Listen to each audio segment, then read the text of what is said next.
Good evening, everyone.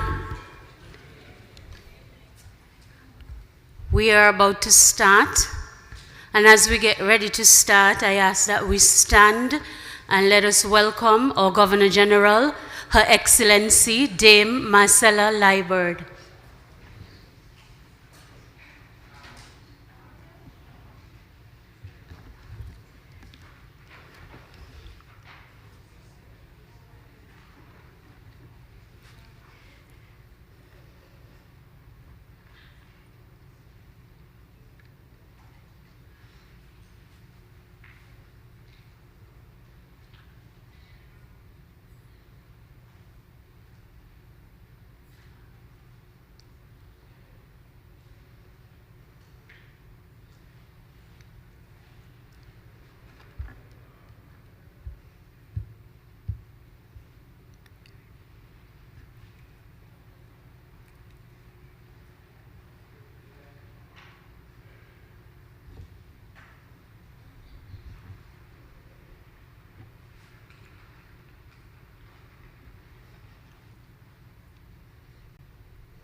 We ask you to remain standing as Miss Ariana Pemberton renders our national anthem.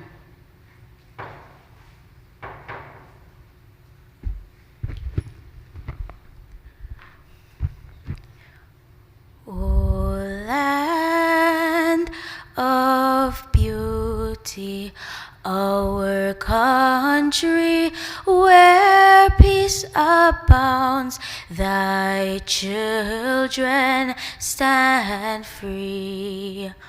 On the strength of will and love, with God in all our struggles, St. Kitts-Nevis be a nation bound together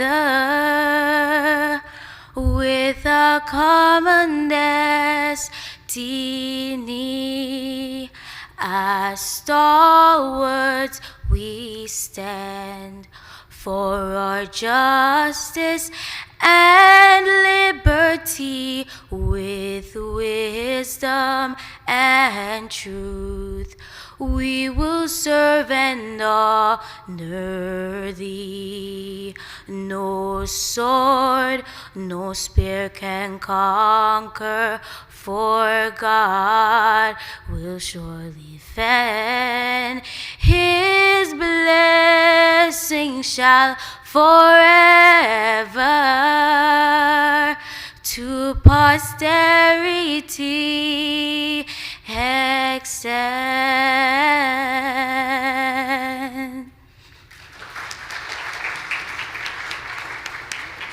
We'll now invite Mrs. Shona Pemberton to invoke God's blessings.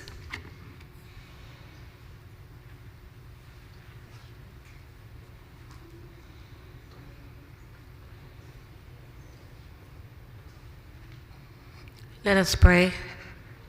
Heavenly Father, we thank you for this gathering this afternoon. We pray that you will bless the proceedings. We pray that you will bless the students, the teachers, the mentors, and those that took time to plan this event. We pray that everything will go in order and decency, and at the end of the day, we will come out more knowledgeable than we are right now. In Jesus' name, amen. You may be seated.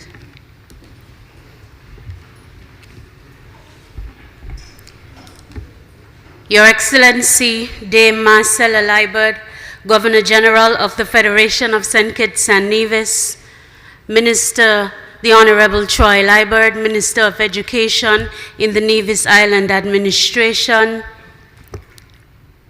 Mr. Terence Crosman, Managing Director of the St. Kitts-Nevis-Anguilla National Bank Group of Companies, Ms. Zanella Claxton, Permanent Secretary, Education in the Nevis Island Administration, Mr. Jamir Claxton, Permanent Secretary, Sports in the Nevis Island Administration, Chief Education Officer, Ministry of Education, St. Kitts, Mr. Francil Morris, Principal Education Officer, Nevis Island Administration, Ms. Lorna Brown, other distinguished education officials who are present here with us this evening. We also have with us our Head of Group Corporate at the St. Kitts-Nevis-Anguilla National Bank Group of Companies, Mr. David Lake, representing from the National Caribbean Insurance, and sitting on our judges panel would be our Vice Chair of the Board of Directors, Ms. Emelita Warner-Paul, our distinguished judges, our partners in the St. Kitts National Youth Parliament Association and Sugar City Toastmasters, principals of the various schools, parents, supporting students, teachers. I bid you welcome to this afternoon's inaugural event. This afternoon, the National Bank Group of Companies is proud to present our Youth Voices panel. This is being done in partnership with the Ministries of Education of St. Kitts and Nevis and the Nevis Island Administration. This evening's session is designed to provoke thought on a very interesting topic that has been facing us as a people, as a world. Globally, this issue is now presenting itself. And the theme for this evening's interaction is AI and education, preserving human agency in a world of automation, challenges and opportunities. And many of you would recall this was the theme for International Education Day. So we are having a conversation this evening, and it's interesting. We are not starting the conversation at the adult level. We are starting the conversation at the level where it most matters, because these are the young people that will shape how we view technology and how technology is used. And with that said, I would like to welcome to the front at this time to take their esteemed position the participants in this evening's conversation. Remember, it's not a debate, it's a conversation we are having. So, I wanted to show your support to the students as they come forward. So if you hear your school, you hear your student, feel free to clap and make noise and encourage them. So let us first welcome from the Halliday Smith Primary School, Lakshmi Haridat.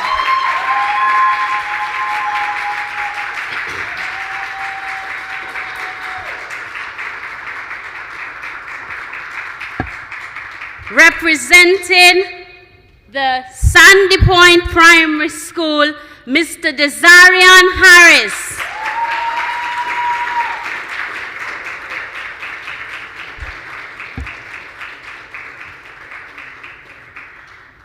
The Joshua Obadiah Williams Primary School, Miss Laurencia Berry.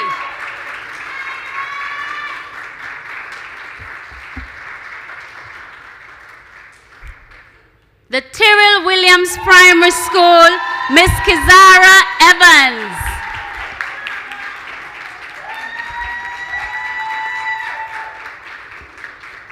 I have to be very careful with this name because she will correct me if I get it wrong.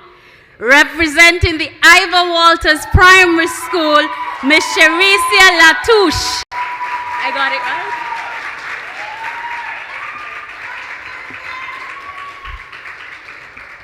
Also coming out of Nevis from the Violet O. Jeffers Nichols Primary School, Advice Swaminathan.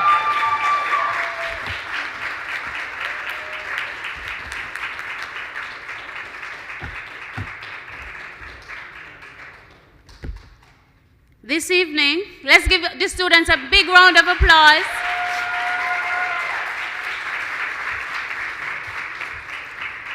They have been working really hard in preparing for this afternoon, and I'm sure we will see it reflected in the delivery this evening.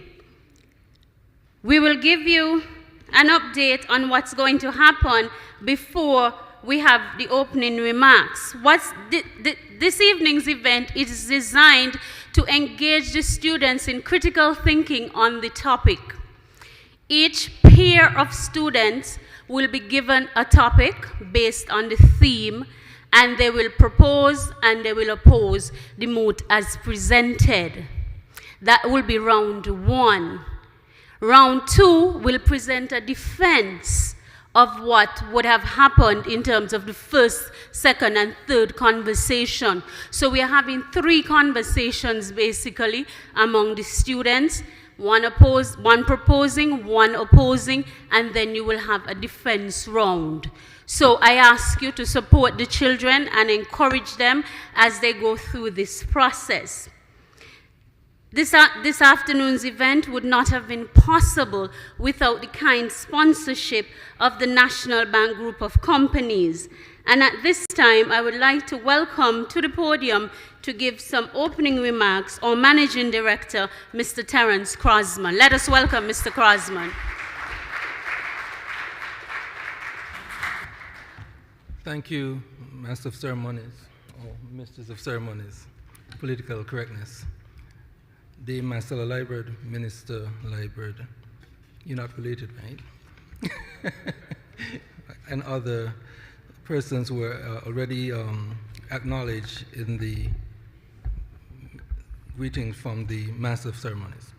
Ladies and gentlemen, at Kitts-Nevis-Anguilla National Bank, we believe that the future belongs to those who are prepared to think critically, act ethically, and lead with innovation. This evening, you will hear from some of the brightest young minds in our federation as they explore the fascinating intersection between artificial intelligence and education, a topic that is both timely and transformative. The theme, AI and education, preserving human agency in a world of automation, challenges each of us, students, educators, policymakers, and business leaders alike, to reflect thoughtfully on how we harness the power of technology while safeguarding the essence of what makes us human, our creativity, our choices, and our compassion. This panel this evening is not a debate. It is a powerful reminder that our youth are not just the leaders of tomorrow, they're the thought leaders of today. Their voices matter. Their perspectives matter. And the questions they raise today will shape the solutions that will require tomorrow. St. Kitts-Nevis-Anguilla National Bank and its subsidiaries are proud to champion initiatives that invest in critical thinking and articulate communication and civic engagement. This evening is about fostering bold ideas, encouraging respectful dialogue, and creating a space where our youth are empowered to question, to challenge, and to lead. To our student panelists, we're immensely proud of your courage and preparation. I encourage each of you, whether debating on stage or reflecting from the audience, to approach this evening with open minds, thoughtful hearts, and a steadfast belief that your ideas have the power to make a lasting difference. Thank you all for being here, and I wish all panelists a spirited, insightful, and inspiring discussion. Welcome to the St. Kitts-Nevis-Anguilla National Bank Company Youth Voices panel. Thank you.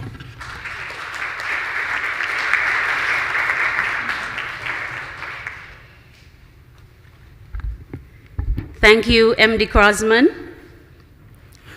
In addition to the National Bank and its subsidiaries, we also have partnered with the Ministries of Education in St. Kitts and Nevis.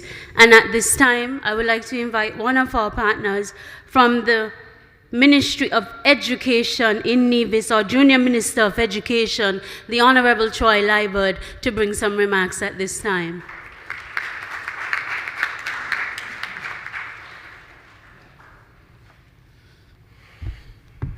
Thank you very much, Madam Chair. Pleasant good evening to all.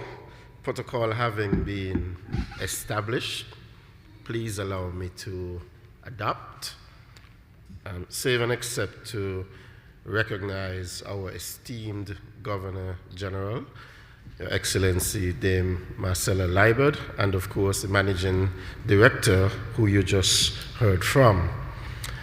Ladies and gentlemen, boys and girls, I am very delighted to be here this evening.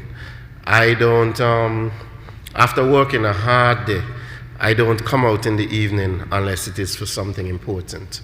And I believe what is happening here this evening is something that is very important.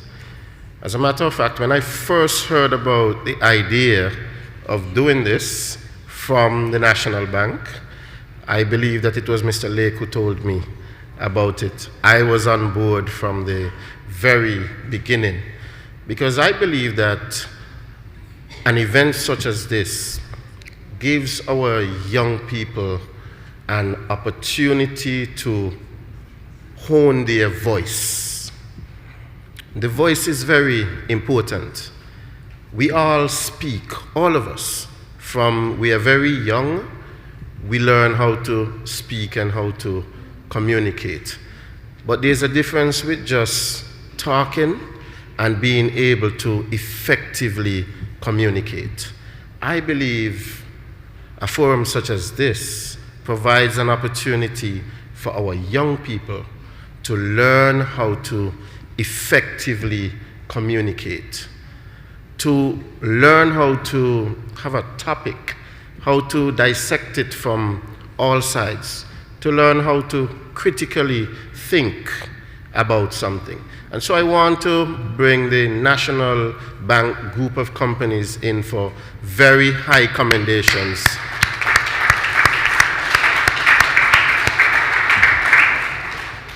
I don't just commend the National Bank because they have been a partner to my ministry on numerous different events.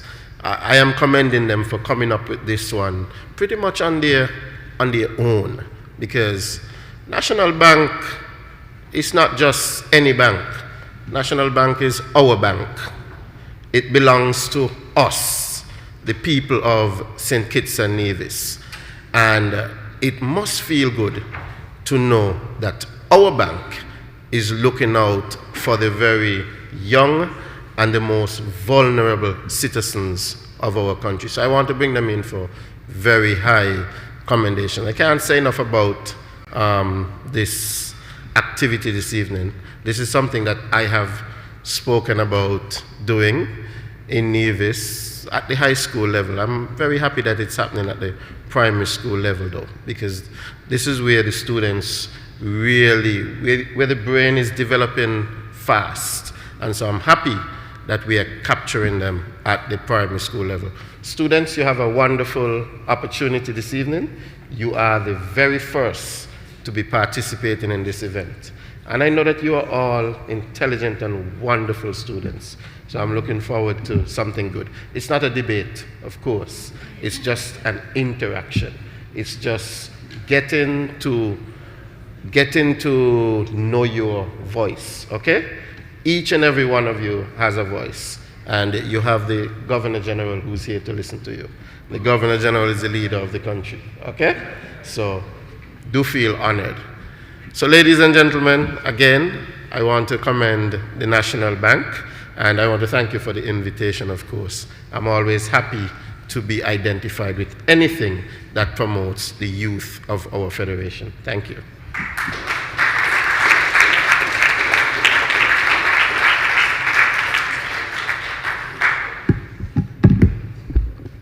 Thank you, Minister Liebert. And Minister Liebert is always very present when it comes to young people and activities of this nature. So thank you for gracing us with your presence this afternoon. The next item on our program, of course, we cannot have this conversation without having some very distinguished persons to assist us in looking at the arguments presented and weighing in on these arguments presented. And we're graced this afternoon by 5 very distinguished persons who are experts in their various areas. And we have persons representing academia, persons representing the public sector, persons representing the technology sector. We have all of that this afternoon on our distinguished judging panel. And I do believe that, do we have a presentation of the judges on screen? No? Yes. Oh my. If you look at it, and let me introduce you to our judges. Our head judge for this afternoon is the Dean at the Clarence Fitzroy Bryant College. What area is it? Arts and General Studies? Adult and Continuing Education. Let us welcome Miss Laverne Brooks. Laverne is an educator, and she's very much interested in conversations of this nature. Joining Laverne there as well, we have lecturer at the Clarence Fitzroy Bryant College, Mr. Lesroy Williams. Sitting next to Mr. Williams, we have our esteemed Deputy Chair of the National Caribbean Insurance Company Board. Not only that, she's also an educator. She has functioned as a teacher of geography, and she's also currently head teacher of the Morris Hillier Memorial Junior School, Mrs. Emelita Warner Paul. We have representing the technology area a young lady who's very distinguished in her field, and she shows us that young people can indeed excel in science and technology. Let us welcome Ms. Malikwa Kamu. Sitting next to Malikwa, we have, he's a former teacher, I believe, in his past life. Currently, he functions as the permanent secretary in the Ministry of Infrastructure et al. Let us welcome Mr. Darrell Lloyd. We have as well, sitting over on that side, if you look to my left, your far left, we have another distinguished educator, and not only an educator, but someone who is skilled in presentation and showmanship. Let us welcome Mr. Shanroy Caesar.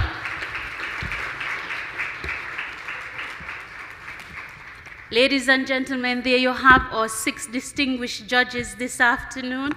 And I would not like to be sitting in their shoes because I've seen these children work, and they're amazing.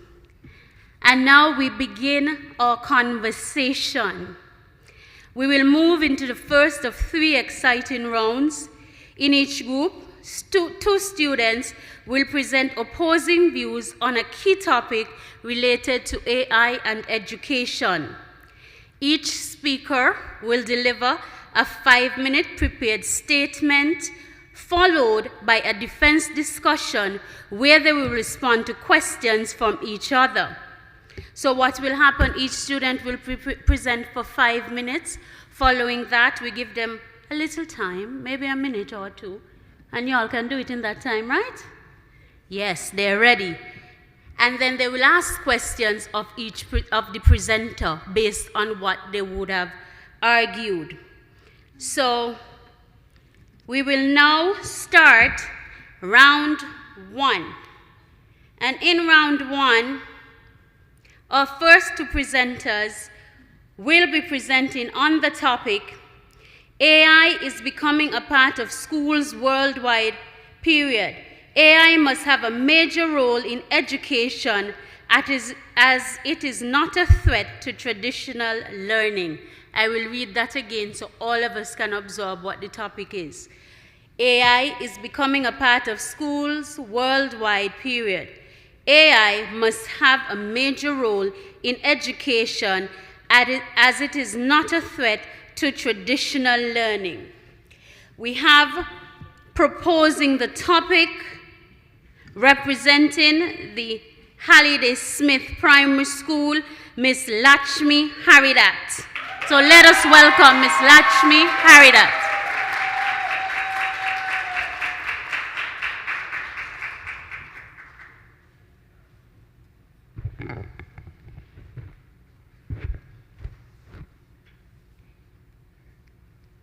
Madam Moderator, esteemed judges, worthy opponents, good evening. Today I support the moot. AI must have a major role in education as it is not a threat to traditional learning. Let me begin with a simple definition.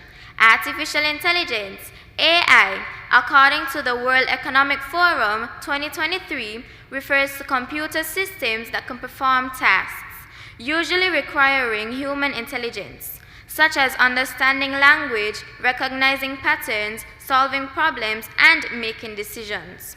AI is used in various ways in education, from virtual tutors and intelligent grading systems to adaptive learning platforms and administrative support tools, founded in the early 1950s.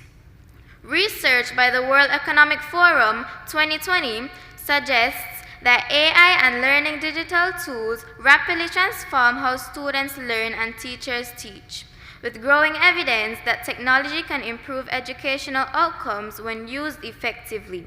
During my presentation, I wish to share with you that 1, AI enhances traditional learning by preparing students for the future, and 2, AI promotes equity in education. Madam Moderator, I think it is important to say that AI is not here to replace teachers, but to enhance the traditional classroom. According to UNESCO 2021 reports, AI can personalize learning pathways for students by adapting content based on their pace and level. This means every student gets the help they need, without taking the teacher out of the picture. Teachers remain at the heart of education, using AI tools to supplement their instruction and reach all learners. Additionally, in our ever-evolving world, students must be prepared to take their places in education and create, adapt, and lead. In an AI-driven world, concerningly, traditional learning does not evolve quickly enough to match these changes. As far back as 2017, a New Zealand paper by Leslie sounded the alarm that learning needed to meet the needs of students and be responsive to their needs. So, Madam Moderator, if we are entering into a digital age, how can the most advanced development of this age be deemed a threat to learning? It must be seen as an asset to prepare our students to unlock their fullest potential. Therefore, I strongly suggest that by incorporating AI in the classroom, we are using it to support learning and help students develop the skills they need for jobs that may not even yet exist. May I secondly propose that AI is a powerful tool that can be used to promote equity in education. Equity is defined by the Oxford Dictionary as a situation where everyone is treated fairly according to their needs. According to OECD 2021, AI-powered platforms have effectively expanded access to excellent education for marginalized and remote learners. With features like real-time translation, speech-to-text, and adaptive content, AI makes learning more accessible for students with disabilities, language barriers, or limited resources. Madam Moderator, previously, many of these students were left behind. However, through AI, they have earned a seat in the classroom and are now empowered to own a seat at the table. I ask again, is this a threat to traditional learning, or is it a fear for the untouched barriers that AI can shatter? Additionally, it is well known that teachers spend a significant portion of their time on administrative tasks. A McKinsey & Company 2020 report found that AI tools can reduce teacher workload by up to 20%, especially in grading, data tracking, and content preparation. There is no doubt that with this reduced workload, teachers will have more time to reinforce key concepts to students needing more attention. Consequently, this is an equitable learning environment helped, not harmed by AI. In conclusion, the evidence is crystal clear. AI is not a threat to traditional education, but a valuable ally. When integrated responsibly, AI empowers, not replaces teachers, allowing every child to thrive. I strongly support the moot that AI must have a major role in education, as it does not threaten traditional learning. Thank you.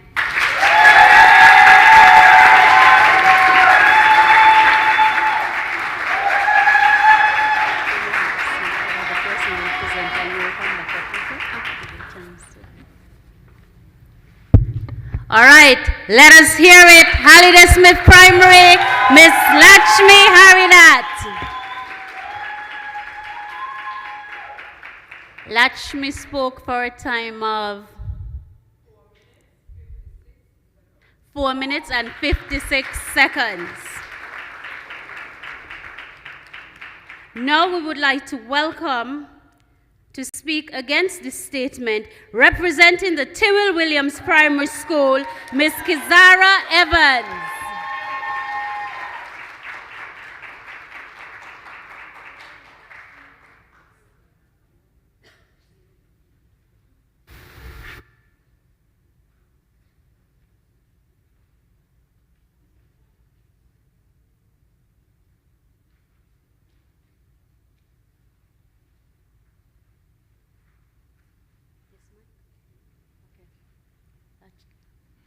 Kizara, this mic?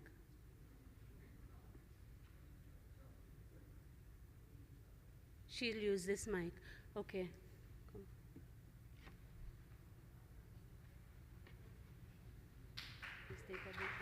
Let us welcome Ms. Kizara Evans.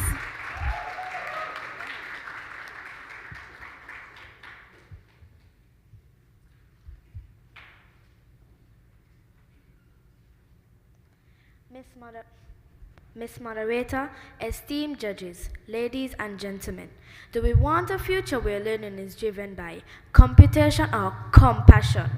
My opponent's sweet, convincing words would make you feel like AI is the new superhero of education, and it must have a major role to revolutionize the way we learn and eventually remove the need for human teachers. However, my opponent forgot one simple truth.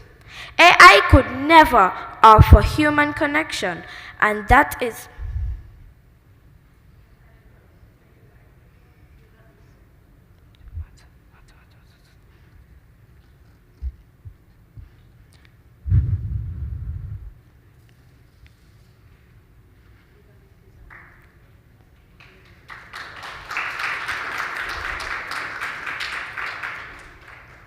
However, my opponent forgot one simple truth. AI could never offer human connection, and that is the soul of our education system. In addition, without proper regulations and guidelines, it can threaten the traditional learning environment. Artificial intelligence is defined in the Google AI Essentials course glossary as computer programs that can complete cognitive tasks typically associated with human intelligence.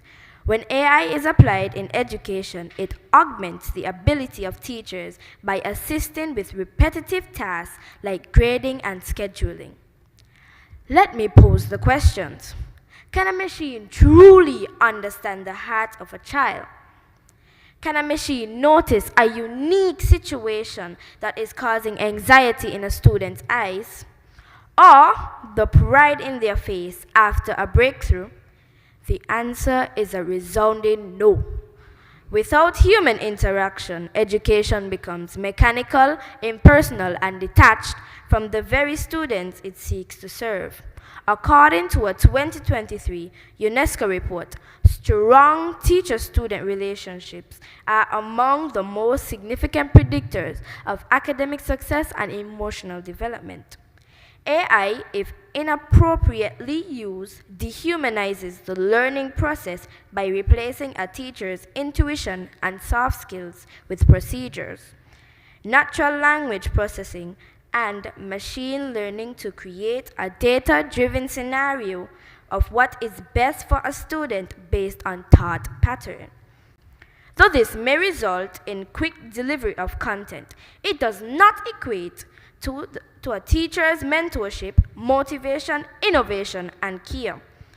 More and more, we hear of students using virtual assistants like ChatGPT to do their essays, their summaries, and their math. So what happens to curiosity, struggle, critical thinking?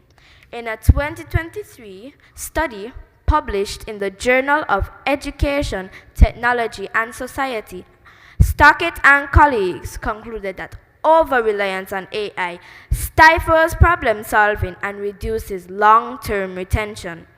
Traditional education teaches you how to learn, not just what to know. It builds the mind like a muscle through effort, persistence, and discovery. Finally, we must confront a silent but serious danger: data privacy and legislation. AI systems in education collect and analyze massive amounts of data from students. China schools are a perfect example of how AI introduces brainwave trackers and webcam surveillance to gather data to improve learning. But who owns that data? Who protects it? The OECD's 2023 Digital Education Outlook raised concerns about how student data is being harvested and potentially misused. A traditional classroom respects student confidentiality. In conclusion, AI may be the future, but without caution, it will rob us of the very soul of education. Because yes, it is a threat to human connection. Yes, it is a threat to equality and disadvantaged youth. And yes, artificial intelligence is a threat to traditional learning. I thank you.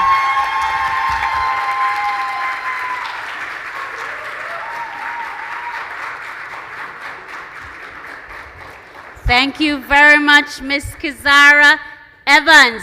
Let's give both students, Lachmi and Kizara, a round of applause.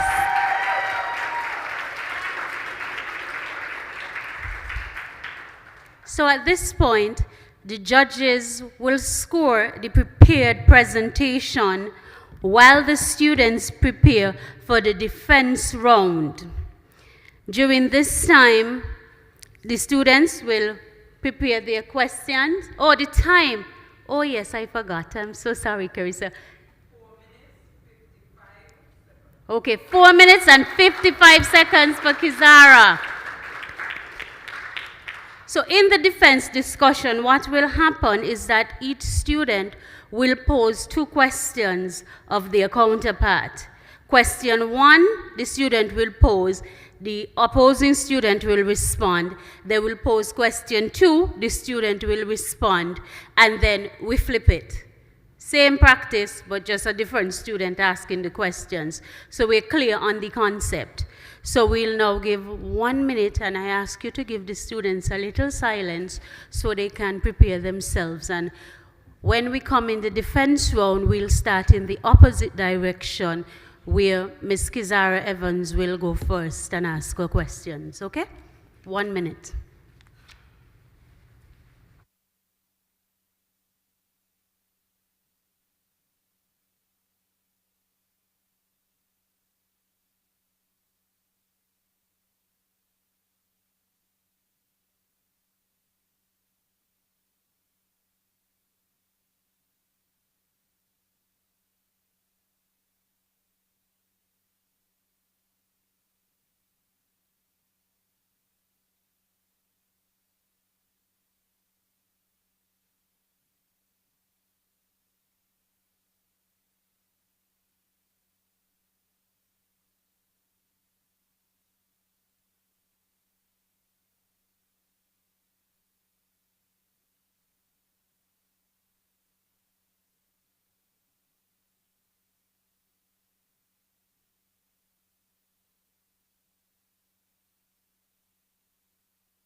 I was so anxious to have the students come back. I said 1 minute, but it's actually 3 minutes they were given. Just so we are clear, they were given 3 minutes. So students, your 3 minutes would have expired, and we will now invite back both students. Is the mic on that side working now? Yes. So we'll invite both students, one on either side, and they will direct their questions. Remember, it's 2 questions per student. Question 1 is asked, the opposing student responds. Question 2 is asked, the student responds, and then we go the other way. Students are given 1 minute to the response should be 1 minute. So for each question, 1 minute for each question, yes. And they have to start responding within 30 seconds, right? Coaches, the coaches, they're directing me because they want to make sure we get this right. Okay, I was told you can start up to 45 seconds, but you have to complete in 1 minute. Yes, okay. So you have 1 minute. Whether you start at the first second or the 45th second, you have 1 minute to finish your response. So we'll invite back our students. We will welcome Lakshmi Haridat from Halliday Smith Primary and Kizara Evans from Tyrrell Williams Primary.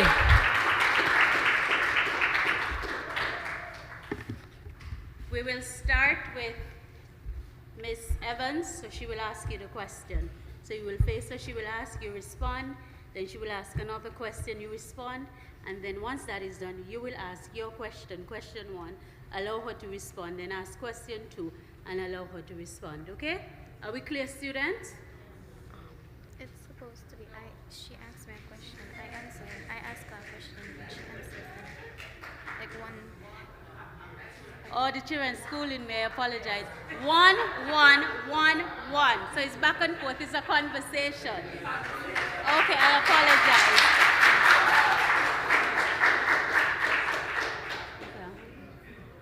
Okay. Students, audience, just give us 1 minute. The young lady has a minor emergency, so we'll just accommodate her for the 1 minute. Well, not 1 minute, but... Oh, both have an emergency.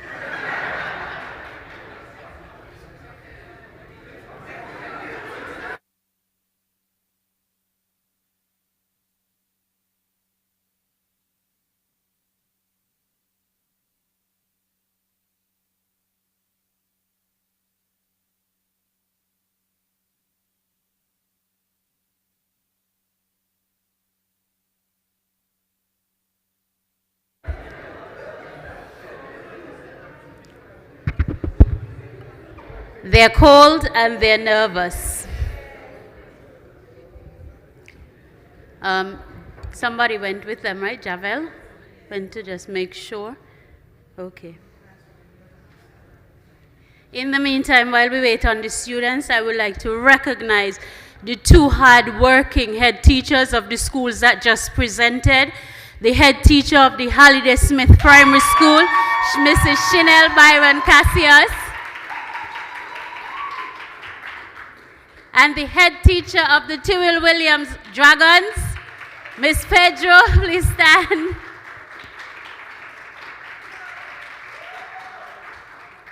You realize Miss Pedro is in her dragon shirt, right? Chanel, where's your shirt? I find Halliday Smith come ready. All right.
We're missing a student still? Okay. We'll just allow the student to come back and then we continue. Ready? We're now going to be entering the defense round. Just for the clarity for the judges, we're going to be entering the defense round.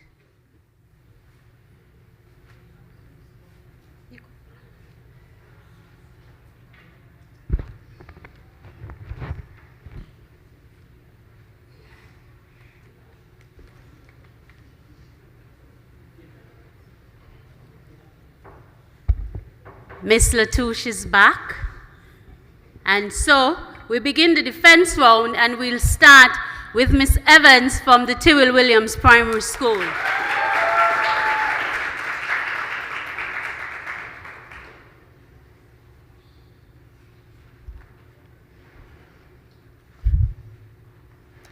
If AI was so powerful and so great, why did they go back to traditional learning after COVID? If AI was so powerful and so great, why did they go back to traditional learning after COVID?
If traditional classroom settings is the answer, how will students with the language barriers understand the work? That's a question? If traditional classroom settings is the answer, how will students with language barriers understand the work? Then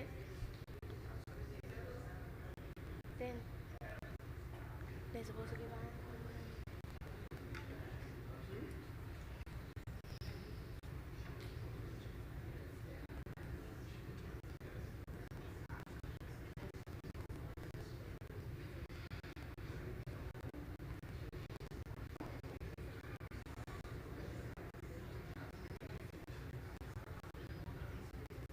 All right, what has happened? This question was asked, the student did not have a response. So the student then, the timekeeper bell rang, so then we now had to go on to the next question. No?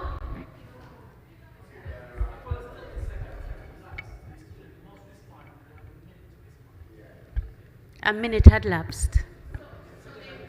Okay, so give her another.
you will ask Lakshmi your question again, give Lakshmi a chance to answer, and then Lakshmi would ask you her question, give you a chance to answer, and then we go to the second question.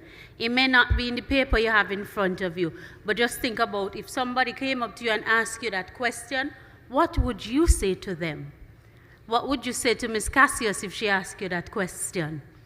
All right? And we begin the defense round again.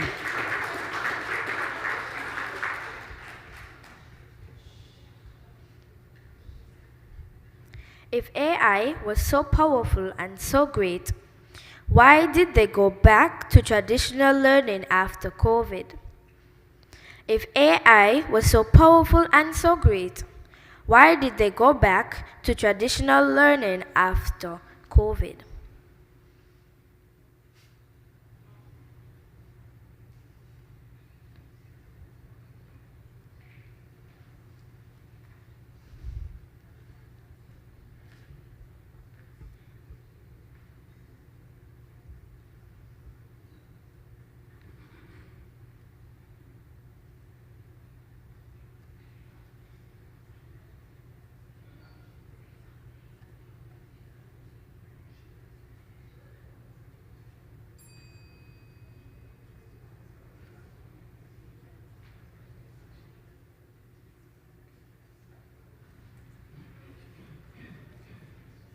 Say something at this time, say anything.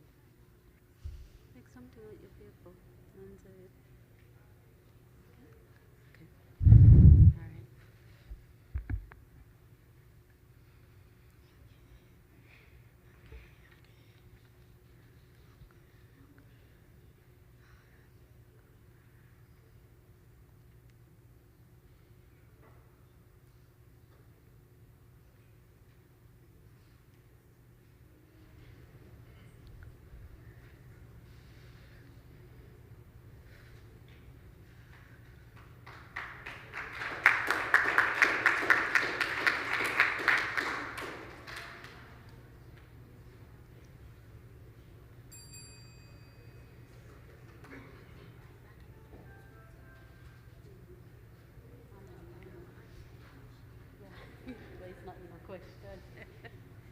All right, that's okay, Lakshmi. You will now ask your question of Kizara. All right? If traditional classroom settings is the answer, how will the students with language barriers understand the work? If traditional classroom setting is the answer, how will students with language barriers understand the work?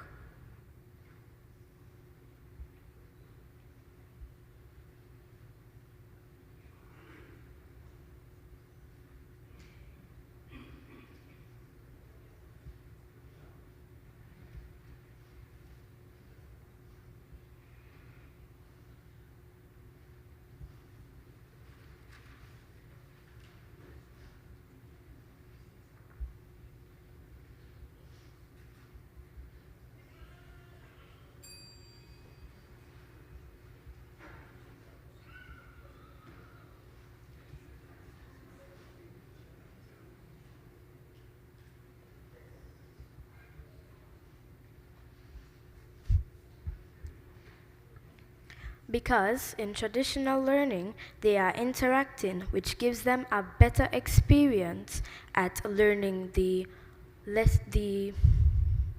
language, because they're interacting, and so they have a better feel of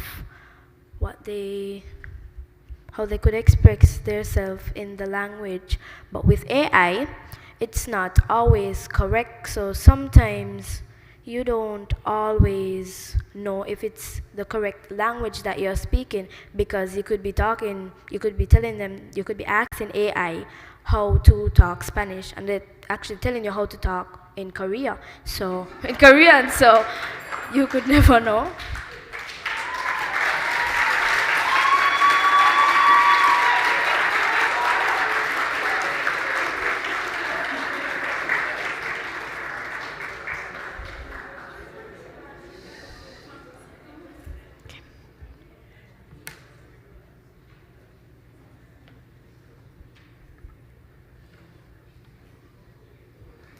You said that AI prepares students for the outside world. What happens when students are now so dependent on AI that they cannot function without it in the real world? You said that AI prepares students for the outside world.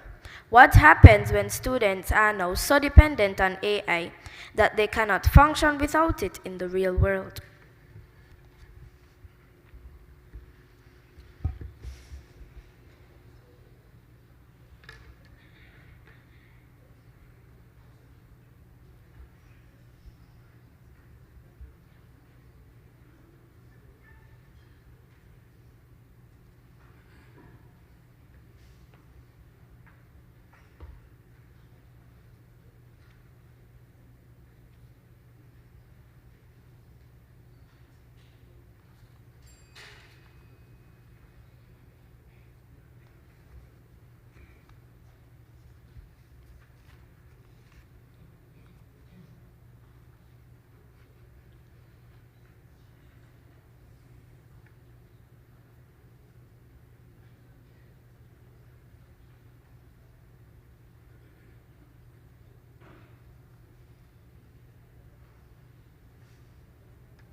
Can you please repeat the question?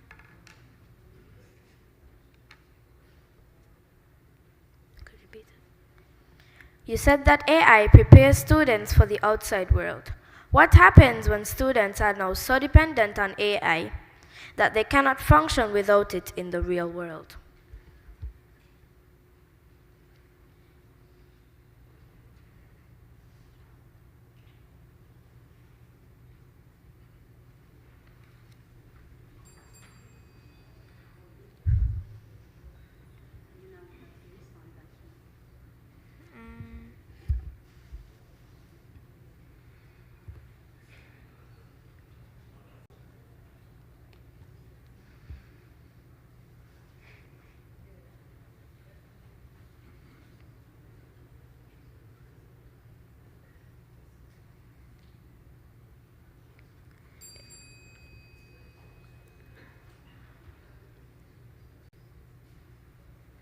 Your time has expired. You had something to say? You had something to say?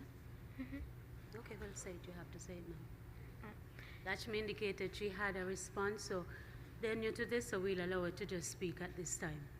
Okay? Go ahead. If the student can function without the technology or AI, while they were using it, they were taking in some information.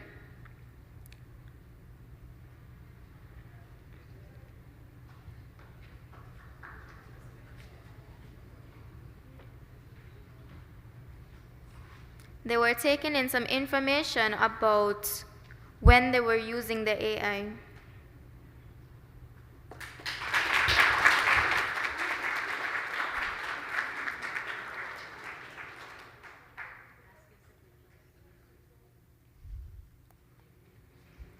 How does traditional learning enhance classroom settings? How does traditional learning enhance classroom settings?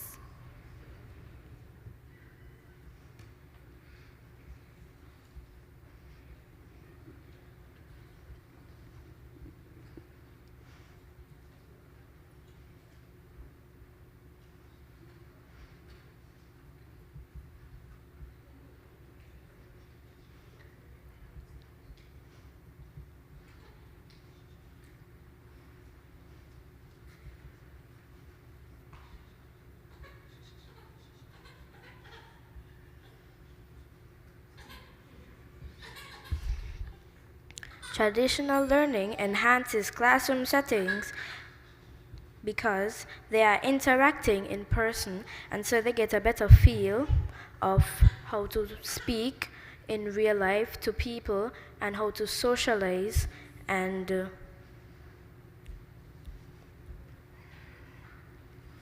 give feedback on how they feel and express their feelings without them being hurt.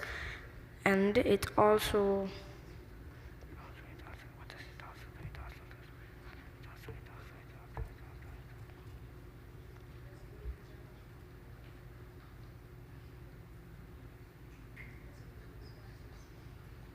That's it.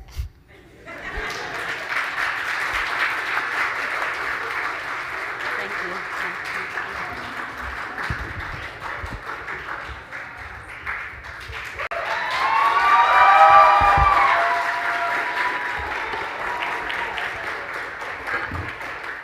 Let us give both students a round of applause.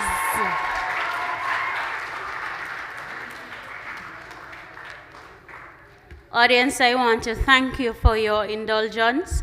It's not easy standing up here as an adult, and even more so as a grade 6 student and imagine standing up here and facing all these people, looking at the Governor General, the Managing Director for the bank, the Minister, all these education people, the head teachers. It's nerve-wracking, but they did an amazing job, and I want to say thank you to the students.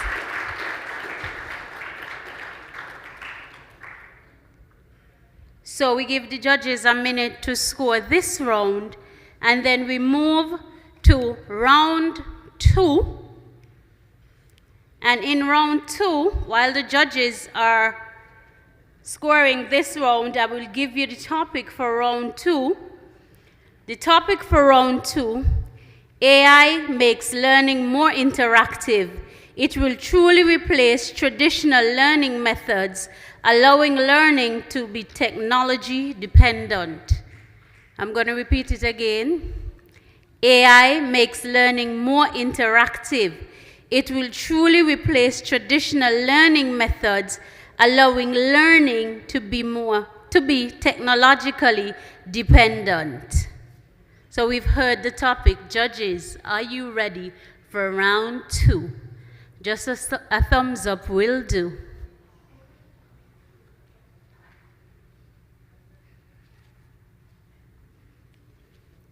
All right, and for round 2, presenting for the topic, we have representing the Sandy Point Primary School, Mr. Desarian Harris. Let's welcome him.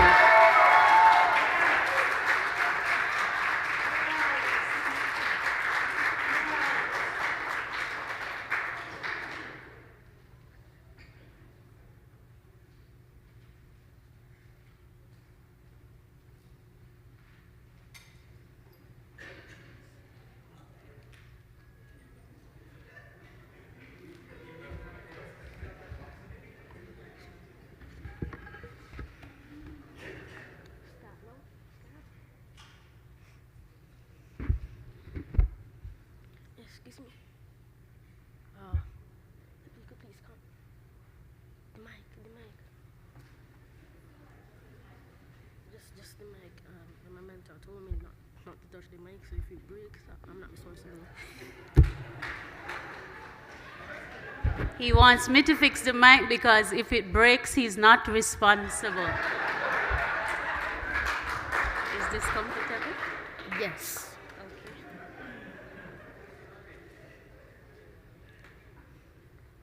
Good day, class. Reaching audiences in today's learning space requires innovation.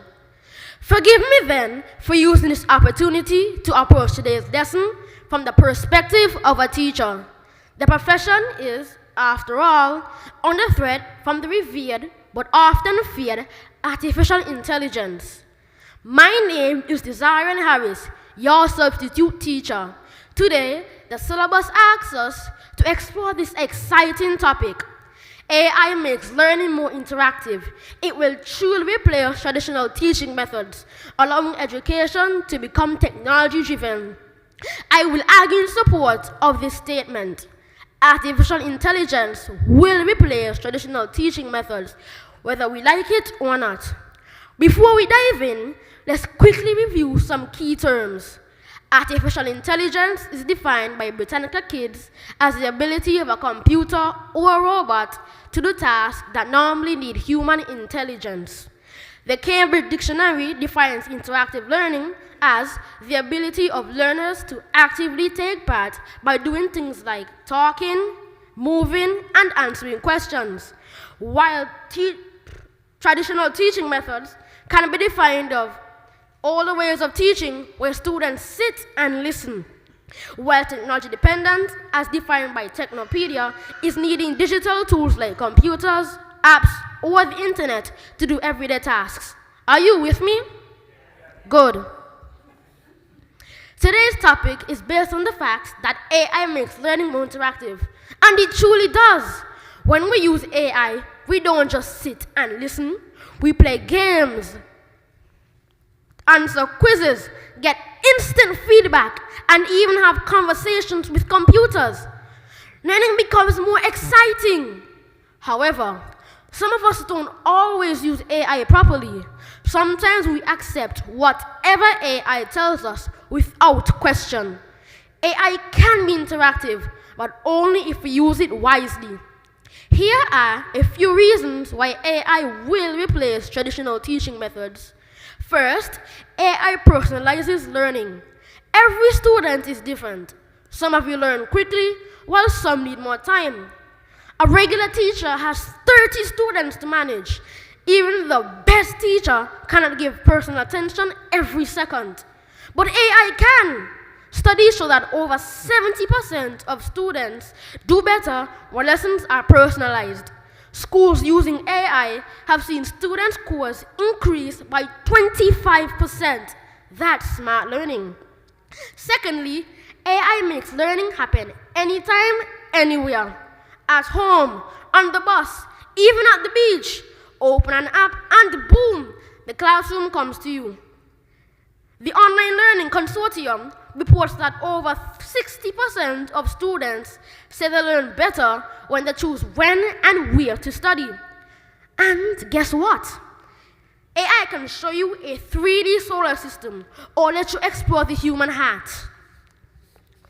Students using 3D simulations learn 30% faster than those using textbooks, according to EdTech magazine.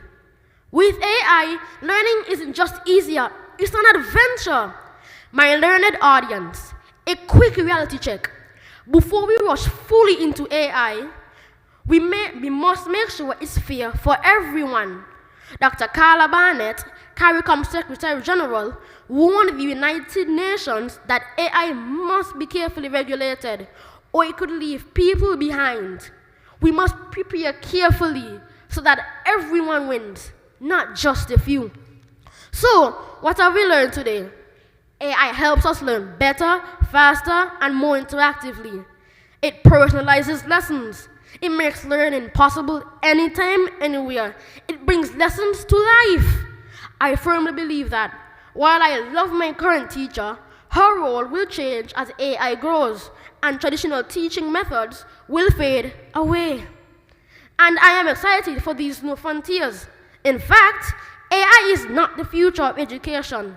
It's already here. Thank you so much for your attention today. Ladies and gentlemen, students, I rest my case. Any questions?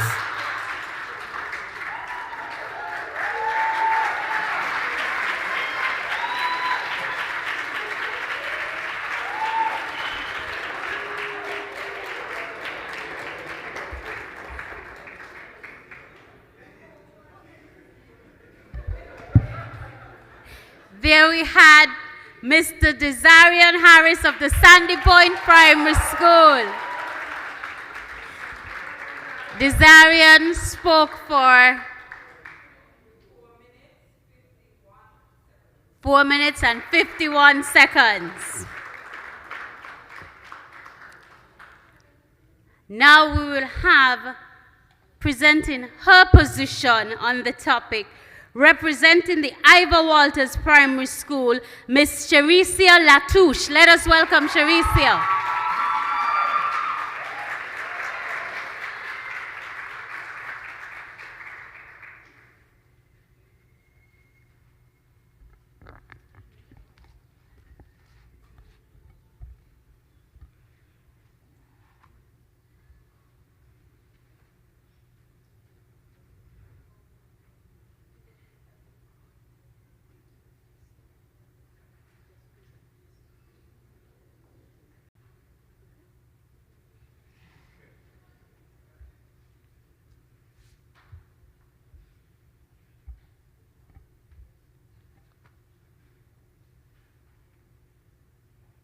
AI, AI, artificial intelligence? No, automated incompetence. Moderator, worthy opponents, honorable judges, my intelligent audience, good evening. I rise to reject the moot. AI makes learning more interactive. It will truly replace traditional teaching methods, allowing learning to be technology dependent. Allow me to establish the parameters of our discourse by defining key terms. NASA 2024 defines artificial intelligence, or AI, as computer system that performs complex tasks. The Oxford Dictionary defines replace as take the place of. Educational psychologist Robert Slavin describes traditional teaching methods as strategies educators use to facilitate learning and engage students effectively. Anderson 2024 describes technology dependency as the extent to which individuals rely on technological devices. I adamantly reject the moot because AI fails in mastering the 3 C's of education. 1. Connecting. 2. Critical thinking. 3. Committing. AI could never replace the warmth of human connection fostered by traditional teaching methods. In traditional teaching methods, teachers are classroom architects, molding the learning environment. Moderator, can AI replicate the emotional support of traditional teaching methods? AI robs the student of the opportunity to delve into their emotions that traditional teaching methods nurture through activities like experiments and discussions. While AI may support academics, the UN Sustainable Goals prioritize holistic education, highlighting emotional intelligence, values, and social growth, achievable only through traditional teaching.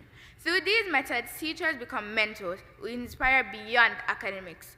A 2022 study by the U.S. National Science Teaching Association statistics found that 94% of students felt more motivated when teachers showed genuine care, something AI cannot do. Moderator, can you imagine a classroom where traditional teaching methods is replaced by AI? Our students will become regurgitators without the ability to empathize, socialize, and analyze. Moderator, if we are not mindful, AI's infiltration will replace critical thinking. A 2025 study by the U.S. National Science Teaching Association found that younger participants relied on AI, leading to lower thinking scores and weakened foundation skills, critical thinking, and problem solving. Just like a pair of shoes, put down will dry, rotten, and embarrass you in town. So too will our brains if there is no ongoing simulation. Moderator, let me confess, I am not immune to AI's invasion. I've been bamboozled by AI's 2-for-1 deal of ease and instantly. Using ChatGPT, I have produced Hollywood-worthy pieces. In seconds, I have unknowingly struck a deal with the devil, sacrificing my creativity and critical thinking at the altar of convenience. AI relies on algorithms, while traditional teaching fosters interactive hands-on activities, unlocking innovative ideas beyond AI reach. Abandoning traditional teaching methods could prevent the rise of the next premier or prime minister. These methods have shaped the skills we debaters demonstrate today. I trust my eloquent opponent from the prestigious standpoint has crafted an original AI-free presentation, showcasing their own creativity and critical thinking.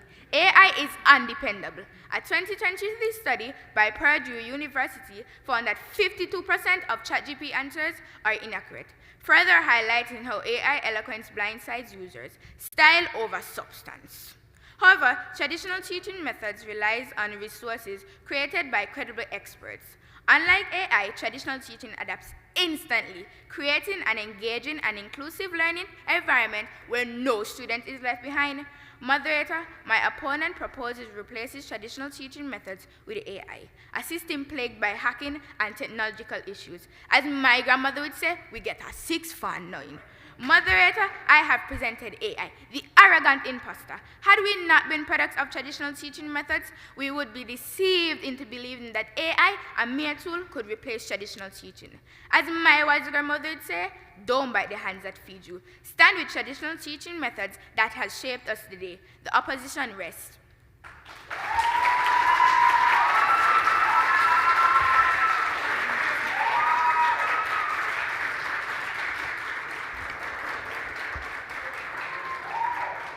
There we had Ms. Charisia Latouche representing the Ivor Walters Primary.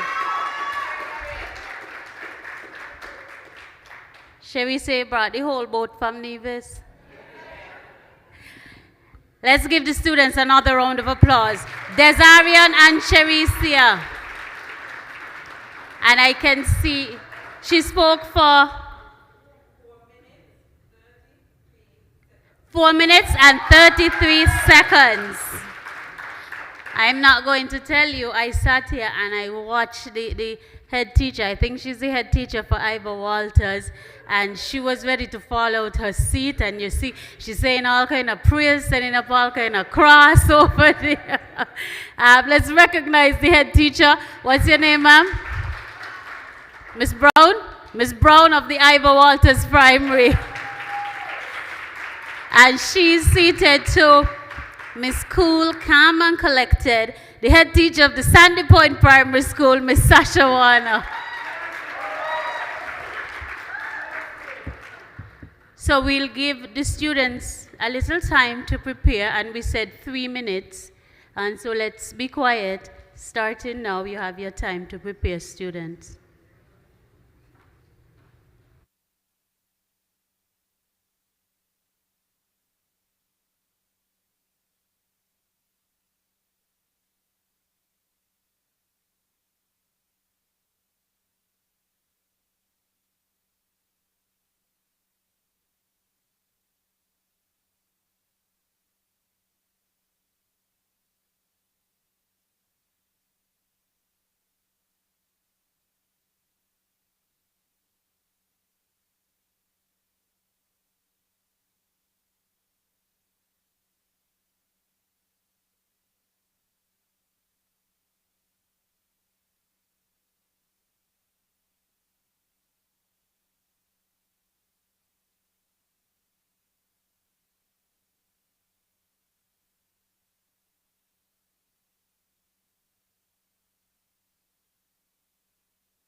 One judge would have stepped out for a minute. He's coming back. But while he settles down, I realize I neglected to give you the criteria. Yes, darling?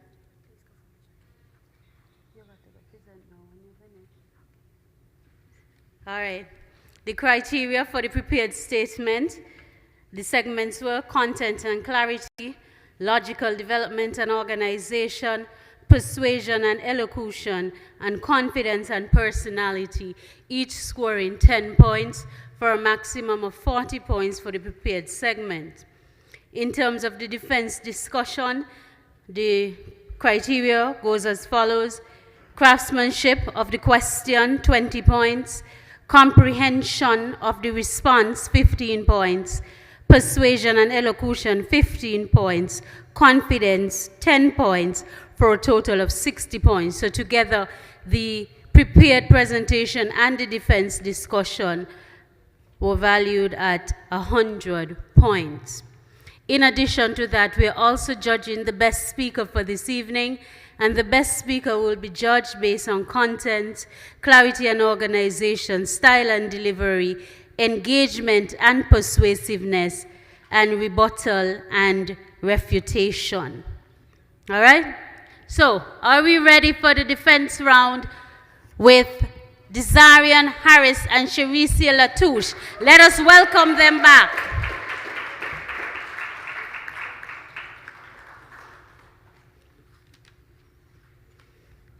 Students, you remember how we did the first one? You remember what we did? You asked the question. Sharicia, you will ask the first question and allow Desarian to respond. Desarian will then ask you a question, you respond, and so on. All right? And we're ready to begin.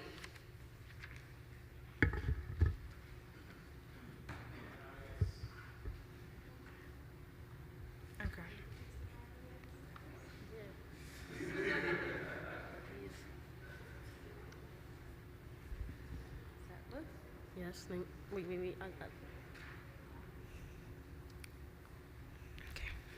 You implemented that with AI, students and teachers have more access to resources.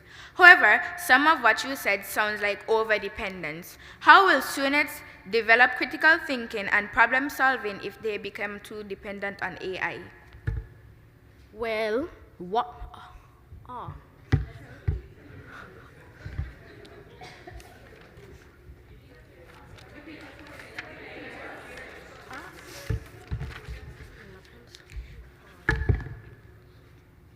You implemented that with AI, students and teachers have more access to resources.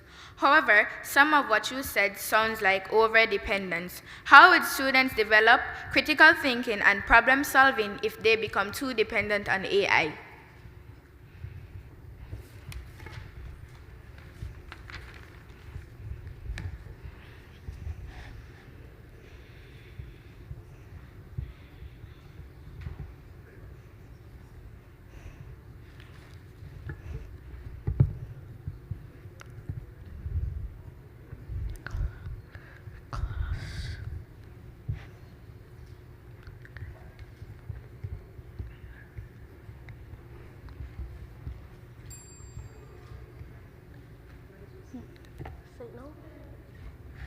That is a good question.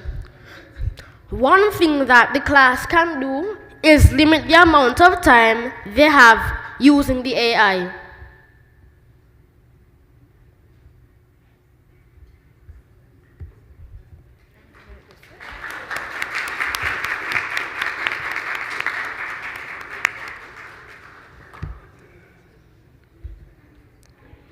In your presentation, you outlined that you said, imagine a classroom with AI. What do you mean by that?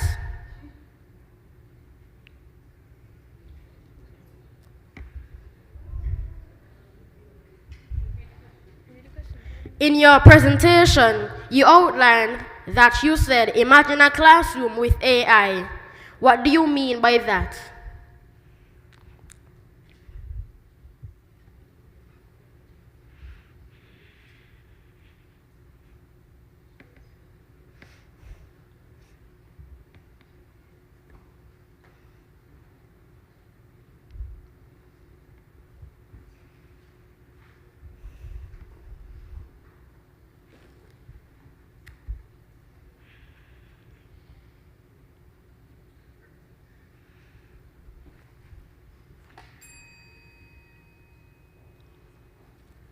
What I meant was the students wouldn't use their brain because AI does all the work.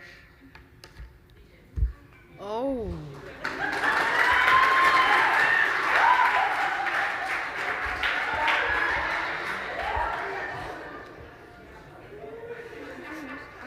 With traditional teaching methods, you gain the skills of critical thinking, creativity, emotional intelligence, and virtues. These not only prepare us for classroom, but for life.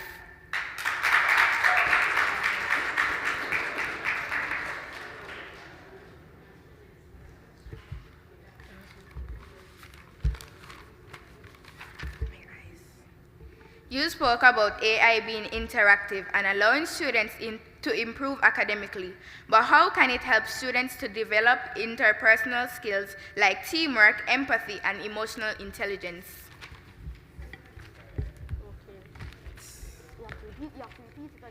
You spoke about AI being interactive and allowing students to improve academically, but how can it help students to develop interpersonal skills like teamwork, empathy, and emotional intelligence?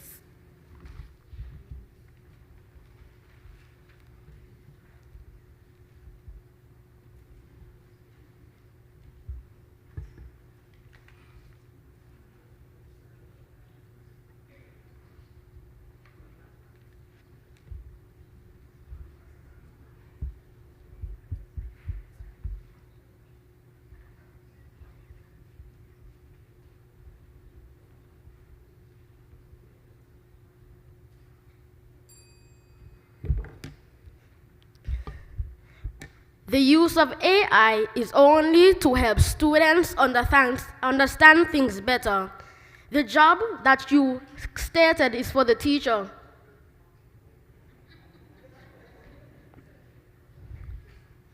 Oh my gosh.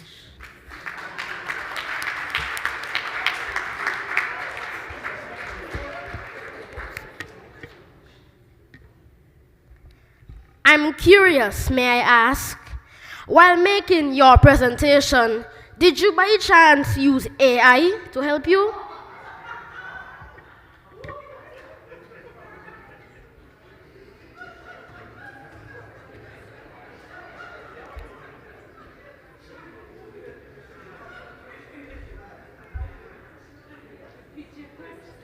Oh, I'm curious, may I ask, while making your presentation, did you use AI to help you?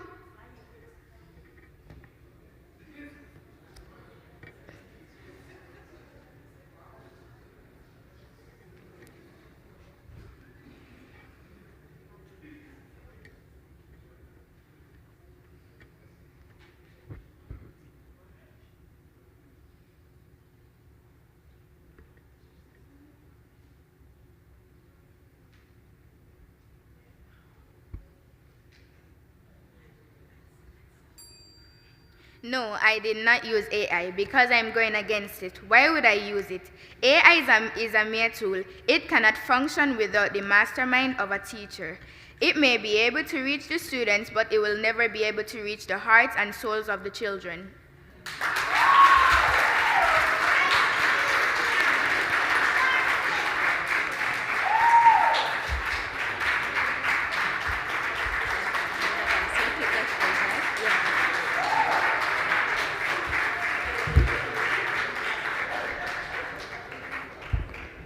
Let's hear it for Desarian Harris and Charicia Latouche. I don't know about you, but them children were hitting hard just now. Great job to all the children thus far. Give them another round of applause.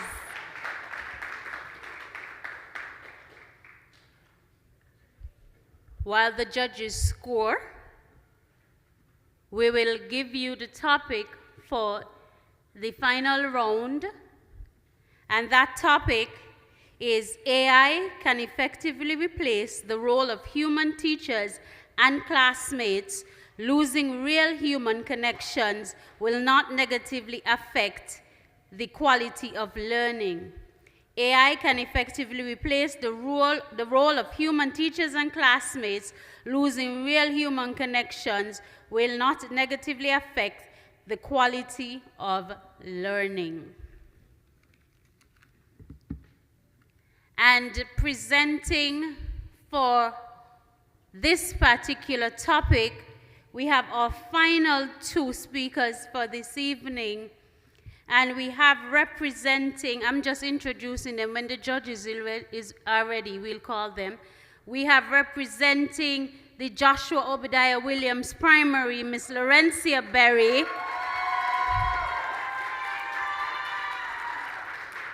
And the Violet O. Jeffers Nichols Primary, Mr. Advait Swaminathan.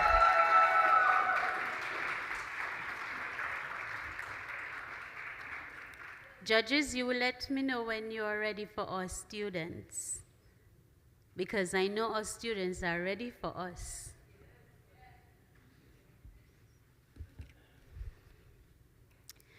This evening's event would not have been possible without the partnership of some key persons, and I would like to recognize them right now and have them stand.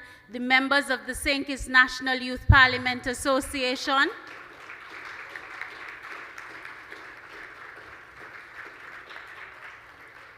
these were the coaches and mentors from Skanaipa's side, as well as the members of the Sugar City Toastmasters.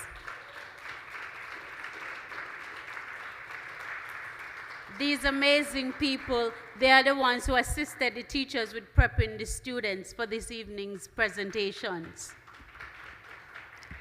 And we go into round 3. The topic again,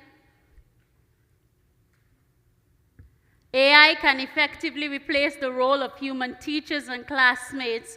Losing real human connections will not negatively affect the quality of learning. I'll now invite from the Joshua Obadiah Williams Primary School, Miss Laurencia Berry.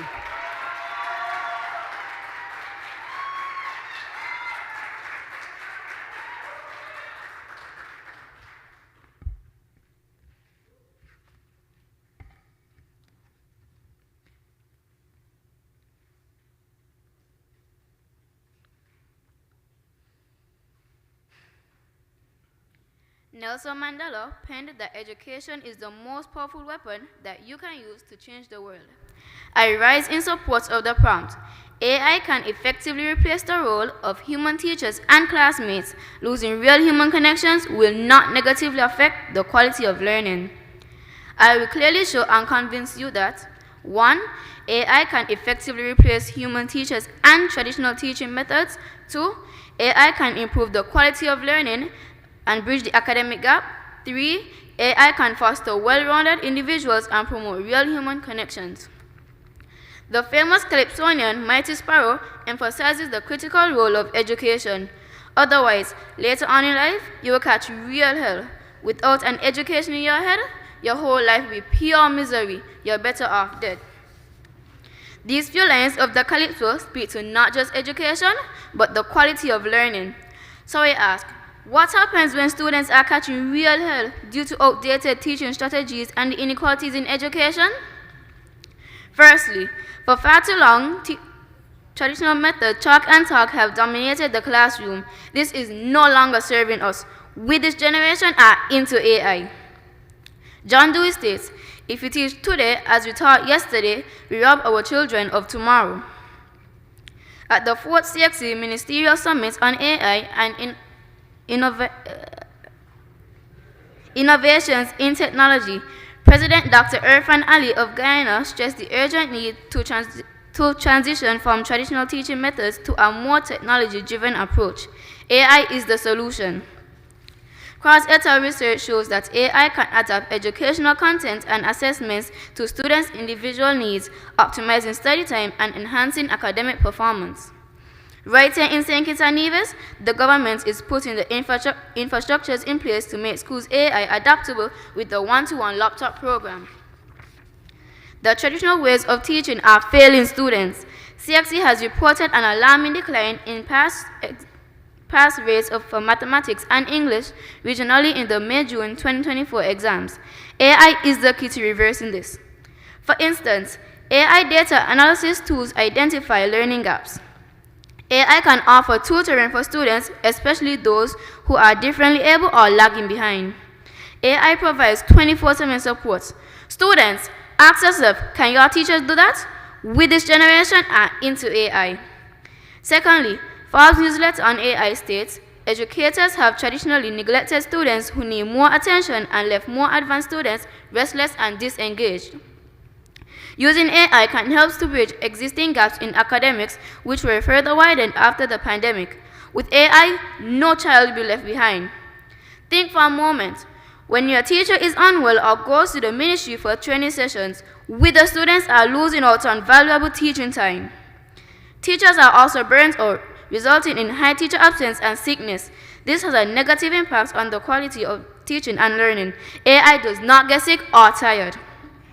AI is programmed to be resilient, interactive, and to overcome challenges. AI provides us with the capability to create an energized environment.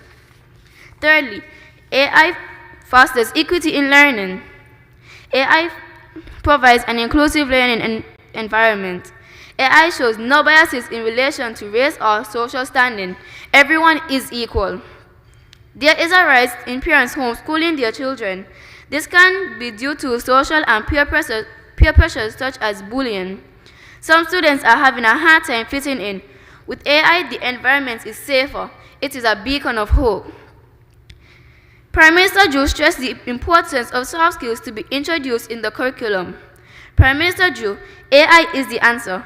AI has the capability to have virtual classes which simulate real-life experiences. Lyman and Plass of Harvard Business Review states, AI will improve our emotional intelligence, soft skills, and interpersonal communication skills. Therefore, AI will arm us with the skills needed to build meaningful relationships and build stronger bonds. In conclusion, students are no more into technology. Therefore, a migration to AI may be easier than we think, and there will be no negative impact from the loss of human connections between teachers and classmates. So, esteemed judges and fellow students, I stand resolute in support of the prompt. AI can effectively replace the role of human teachers and classmates. Losing real human connections will not negatively affect the quality of learning. I thank you.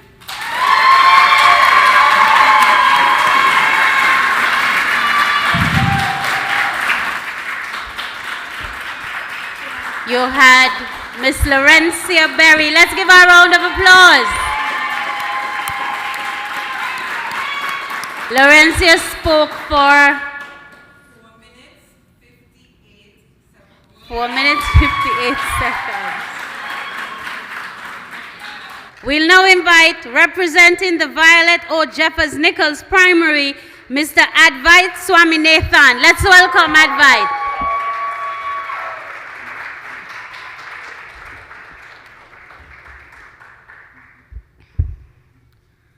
Picture this. You walk into your classroom, and standing at the front of the room is an AI robot teacher.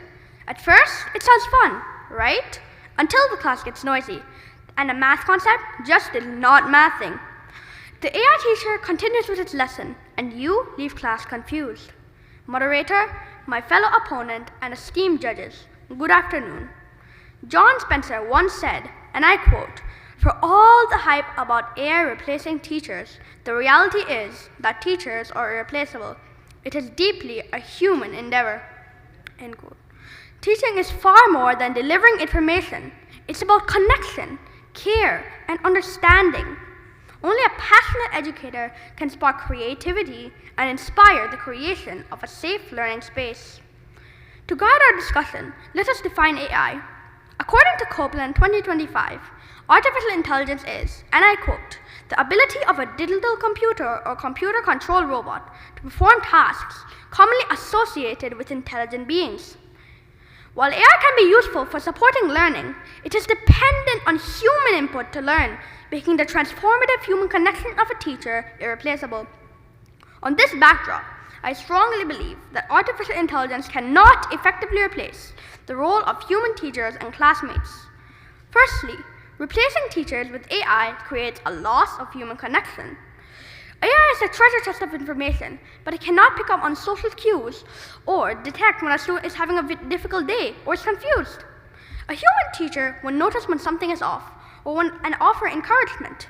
Don't worry, you are doing your best. They can explain the problem in a simpler way or even give a fun example to make it easier to understand. But AI, it doesn't see your face. It just repeats the same answer again and again. The impact of losing real human connection was clear during the pandemic, when school closures significantly impacted children's mental health, as noted by Mark Zaraski in an American Medical Association article. We learn what is right and wrong by making mistakes and need human guidance. Are we willing to sacrifice the development of our children in the name of advancement? We must remember, education needs heart, not just hardware. AI can assist, but it can never effectively replace the role of human teachers and classmates. Secondly, one area promoted by governments is universal access to education, but AI requires access to the internet and devices. What happens to students in rural areas?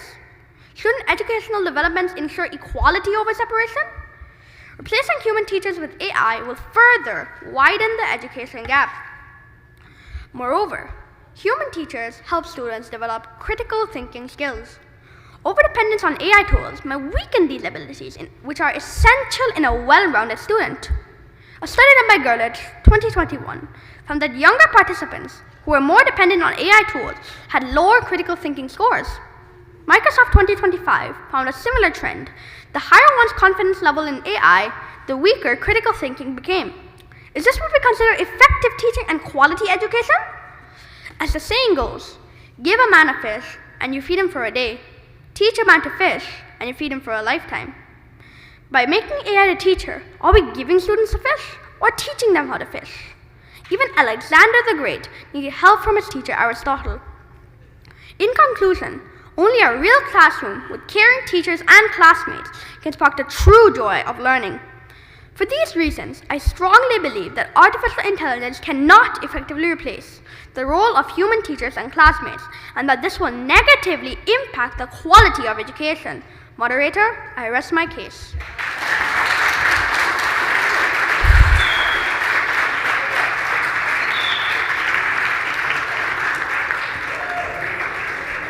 Let's hear it for Advait Swaminathan.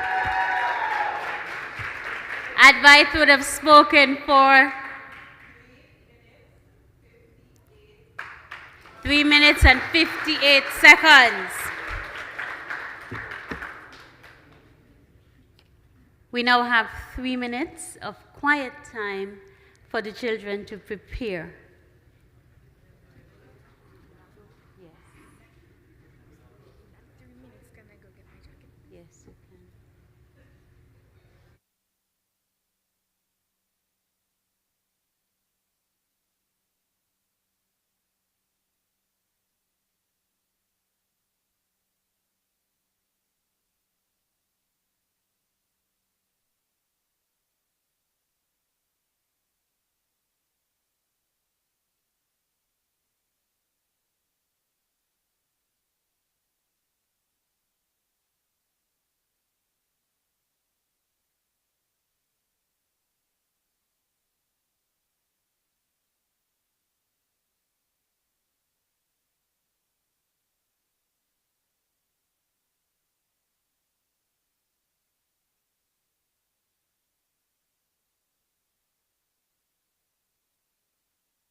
collapsed.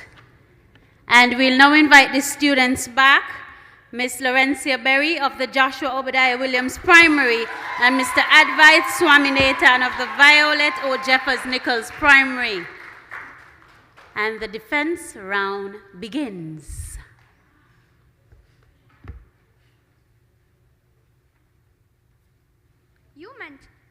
You mentioned AI offers 24/7 individual attention. Could you clarify how AI would detect when a student is emotionally overwhelmed, not just academically behind? You mentioned AI offers 24/7 individual attention to students. Could you clarify how AI would detect when a student is emotionally overwhelmed, not just academically behind?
Should the teaching methods used in the classroom not reflect the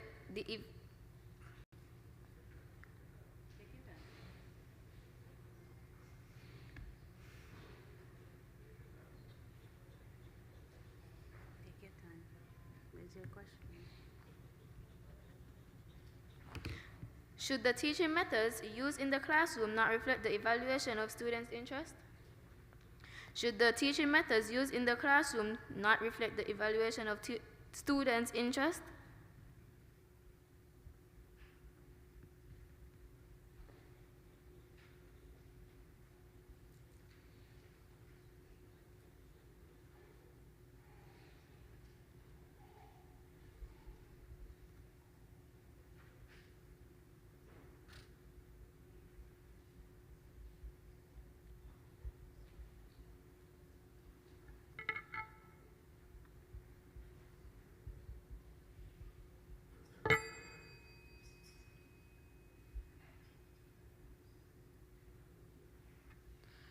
Yes, because that's where teachers overtake AI.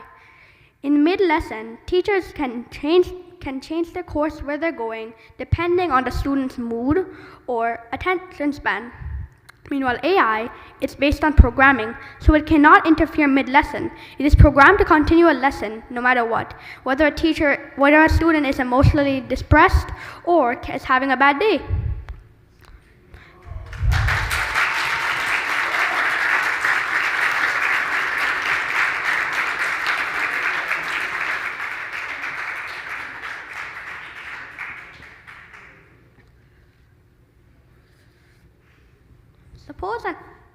Suppose an AI system mistakenly categorizes a student's creativity as an error because it doesn't match program logic. Who celebrates that student's original thinking? Suppose an AI system mistakenly categorizes a student's creativity as an error because it doesn't match program logic. Who celebrates that student's original thinking?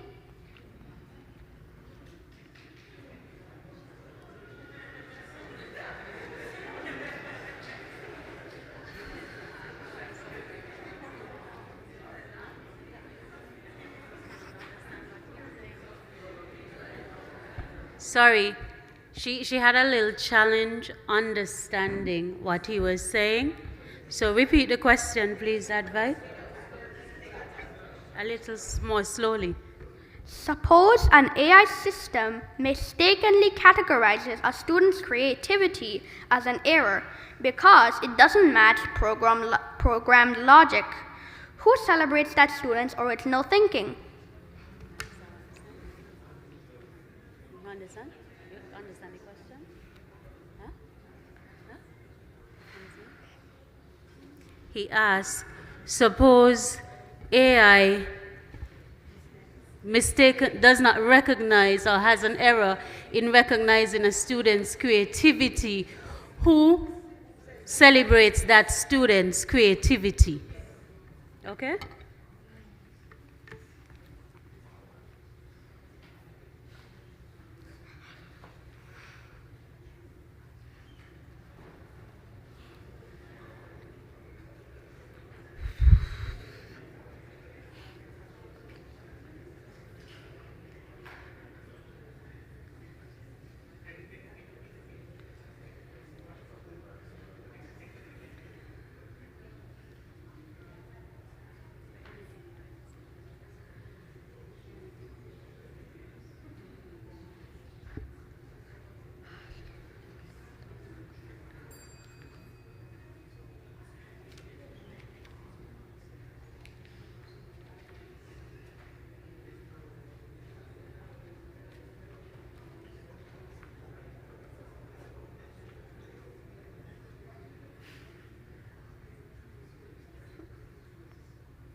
Are you saying that human interaction is the only way for children to gain quality education?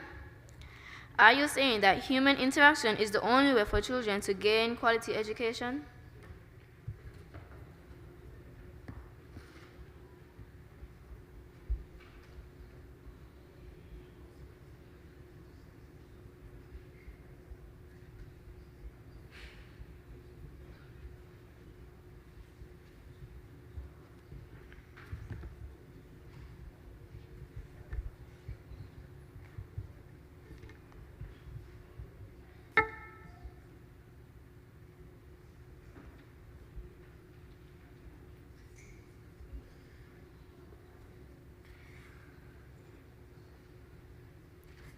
No, it isn't the only way, but it's the best way. Human teachers, alongside education, provide emotional support and teach critical thinking that no robot can understand or teach. So, human teachers and the traditional method may not be the only way, but it's the best and most quality education.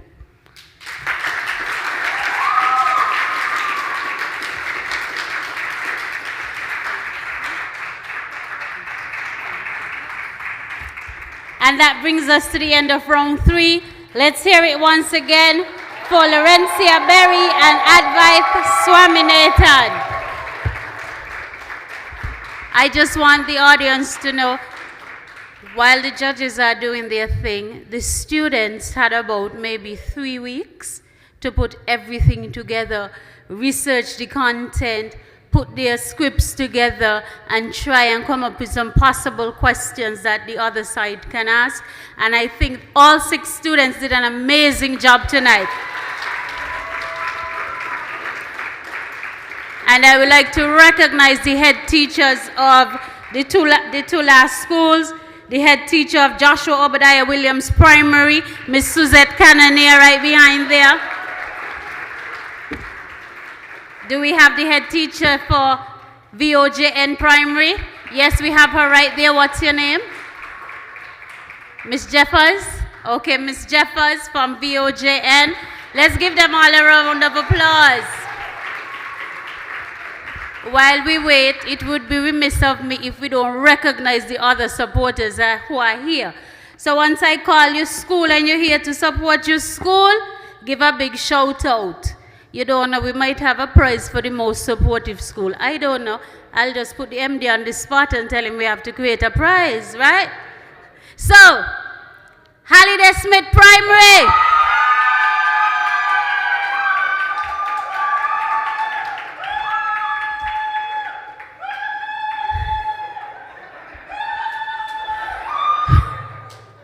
No prize for the extra. Tyrrell Williams Primary. Hub, hub, hub, Sandy Point Primary. And we go across the waters. Ivor Walters Primary.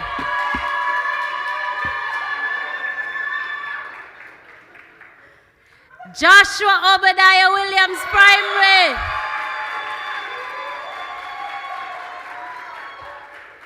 Violet O. Jeffers Nichols Primary.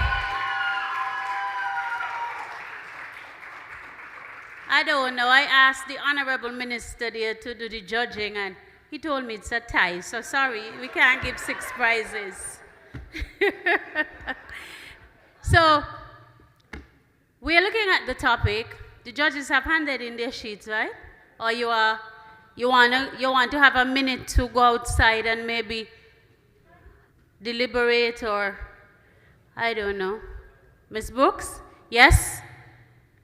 Y'all would like an opportunity, or you're just turning in your sheet? Oh, okay. Pardon? Okay, you would need an opportunity to go with the technical person. So Jakima, we would escort the judges.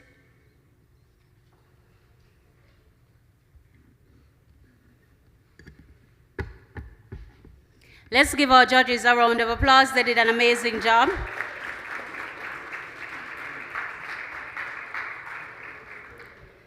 So we are looking at a very interesting topic this evening, AI and its impact on traditional learning and traditional teaching. So we will open the floor to have a little conversation while the judges leave and hear what your thoughts are. Students, you think you want to ask them a question and put them on the spot? The young man from VOJN ready to ask you all some questions, eh? Advise you ready to ask some questions, isn't it? All right, but we now open the floor to the audience. If you have any comments, questions, what's your feel on the topic to get your feedback? Question. Which one do y'all feel better, traditional teaching or AI? Why? Okay, the student has posed a question. So who is willing to take her on and answer the question? Oh, Mr. Harris, you chose a good one. He's the head teacher of a primary school. Good, good, good.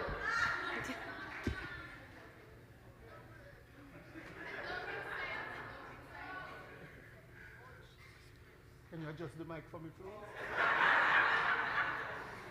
Can you tell Mr. Harris is the father of the other Mr. Harris?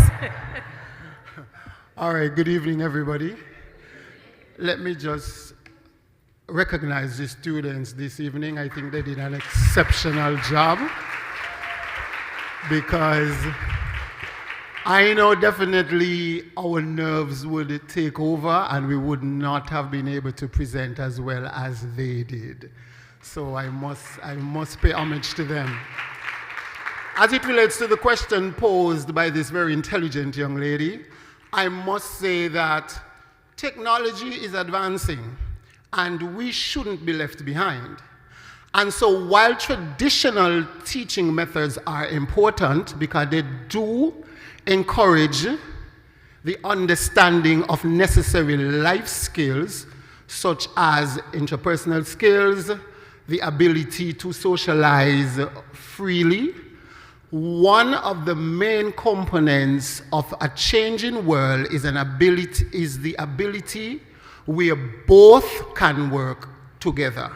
Working in tandem, if technology and traditional teaching methods come together, it will be able to cover a vast array of not only material but life skills.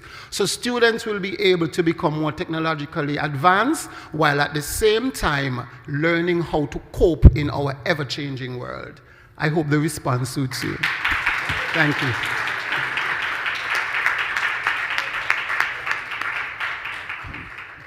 Feedback. The student raised some interesting points. One student spoke about teacher burnout and AI assisting with teacher burnout. Teachers here, what are your thoughts? No, we would like, seriously, we would like to hear you. You said it will help with lesson planning. But what about what the other student raised in speaking about AI picking up on the social cues and the human interaction and the adaptability of the students? What about that aspect of it?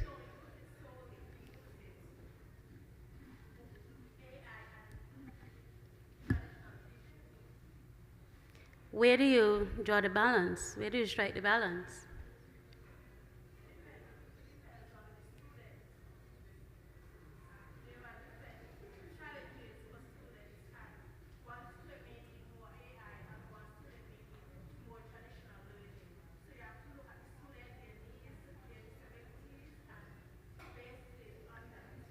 So how do you do that in a classroom with 30 students? We're talking and so just asking questions. Differentiated learning? Okay. Any other thoughts? Let me go over on this side of the room. I see the 3 head teachers sitting there, and I'm wondering what impact is AI having in your classrooms? The 4 head teachers there, sorry.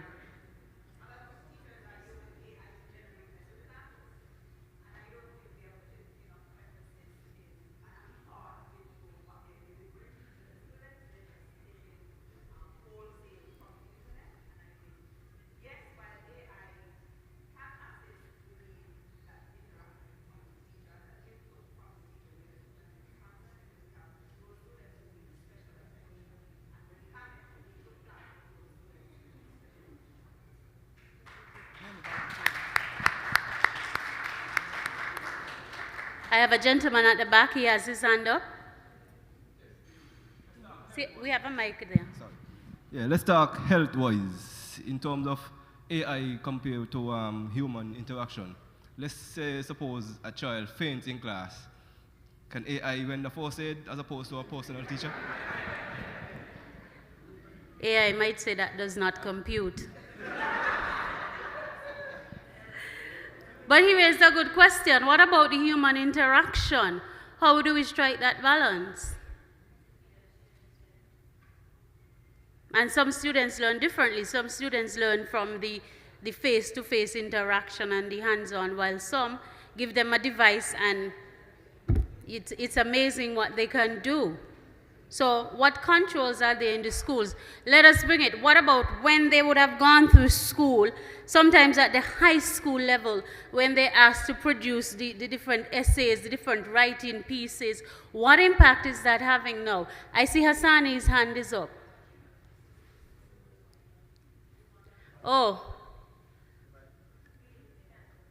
Oh, we have a lady behind first. A good mouthful of the discussion, so I hope I'm not repeating, but I think in considering the balance between AI and education, we have to consider that AI can play a role for the teacher as well as for the student. And for us to effectively use AI tools, we have to have a mastery of basics, language skill, basic computation skills, basic communication and critical thinking skills. So for the teacher, although AI can be applied from maybe kindergarten right up to the university level, for a student, student, the AI tools may not be as effective until they have mastered those skills, which would most likely be maybe grade 6 upwards, high school upwards. I think in striking a balance, we have to look at what tools we are using, the age of the children, and our system as it is, and how that can be used. Because as some of the students said in their speeches, we don't want to lose the ability to critically think and the ability to do basic skills so that we become over-reliant on AI. So I think in considering the balance, that can be a part of the discussion.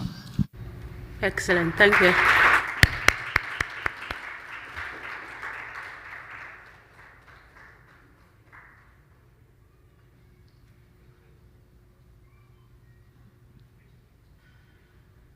Thank you.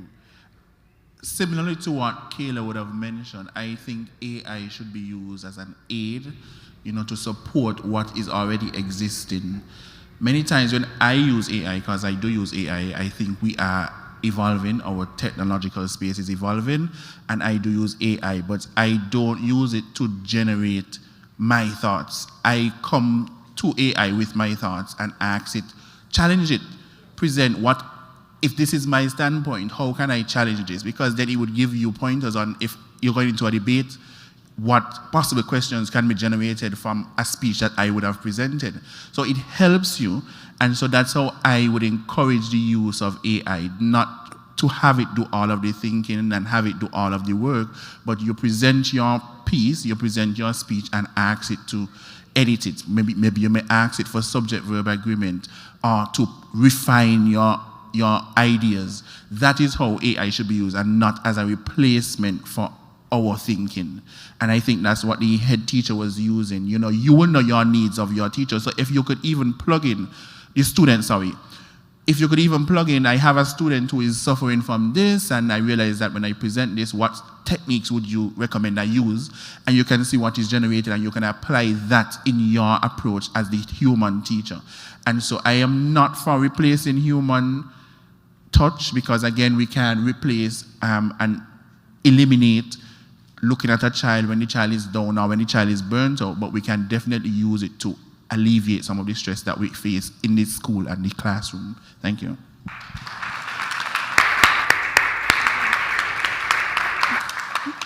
Good night, everyone. I just want to, in conjunction with Hassani and Kayla, I think an important part of this now is looking at what legislature is required, particularly if it is already being utilized in schools. How does the Ministry of Education now play the role of regulating what AI can be used for versus what it cannot be used for? So as much as teachers are already utilizing it, I think this is a conversation that now needs to go at a higher level to, okay, it's being utilized, but in what way? To what extent do we want it utilized? So I think there are a lot of aspects to it that we look at education as just in the classroom, but I think there's a lot of other aspects to it that we also have to consider. I am glad she would have raised that question, because my next challenge would have been to the ministry officials who are here. AI is here and it is being used. What protocols are the ministries in the various islands putting in place to govern how it is used in the classroom? And I'm throwing out, we have the Minister of Education. He may not want to be put on the spot, but he has his peers here. He has support from his Principal Education Officer. Minister, pick one to answer the question. And then we have the Chief Education Officer here from St. Kitts. What are the conversations we're having from that level, the policy-making level, in terms of AI and its use in the classroom?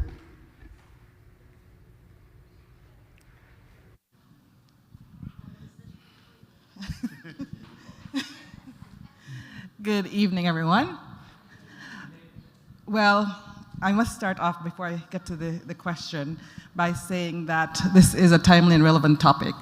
And if I had to sit through this debate about 2 years ago, I would have quickly said a resounding no to AI, because I was one of those persons who felt that there wasn't really a place. However, part of being in education, and being an educator means that you have to do your research and you have to really use the opportunities to go and learn. And so, I am one of those persons who believe that there is a place for AI in education. There are many places for AI, both on the student front and the teacher front. And so in relation to policies, we are currently in discussion in terms of how to effectively use AI, and that discussion does not only exist on Nevis or in the Federation, but it is a conversation that is happening in collaboration with, for example, regional entities such as CXC. So if you've been following the news recently,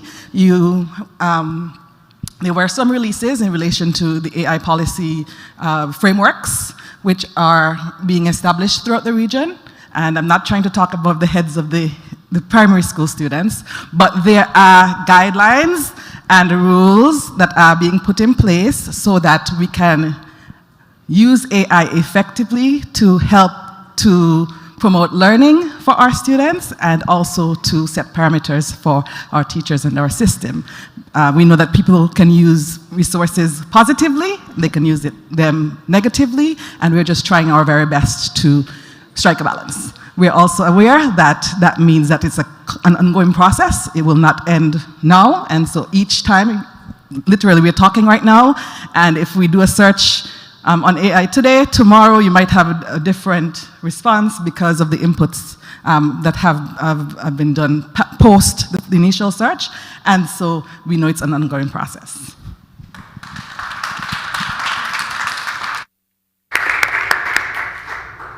Any more comments? Now I've put the ministries on the spot. I'm going to kind of put the business community on the spot now.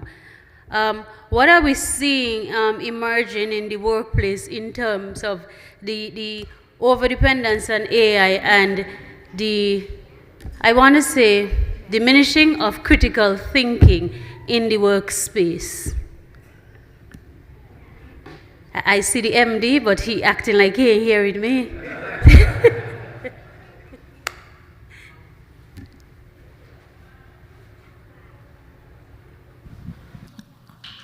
Just to confirm, you're saying the role of critical thinking in the workplace, right? I think many businesses would agree that there's a challenge. What we're finding is increasingly as students come through, and you tend to be attracted to students who have high academic achievement. So it's the 12 subjects, it's the 10 subjects who often get the opportunity to be interviewed. But what we have introduced at National Bank is a performance assessment. So we actually test critical thinking. So a person now joining the workforce at National Bank must pass that critical thinking component, because we recognize it is sorely lacking, sadly, for many people who come through. So it's not about academic ability, but it's just that oftentimes they're not challenged to think, and that's a very important skill that is required in the workplace. So it definitely has a place in the workplace, for sure, and it's needed.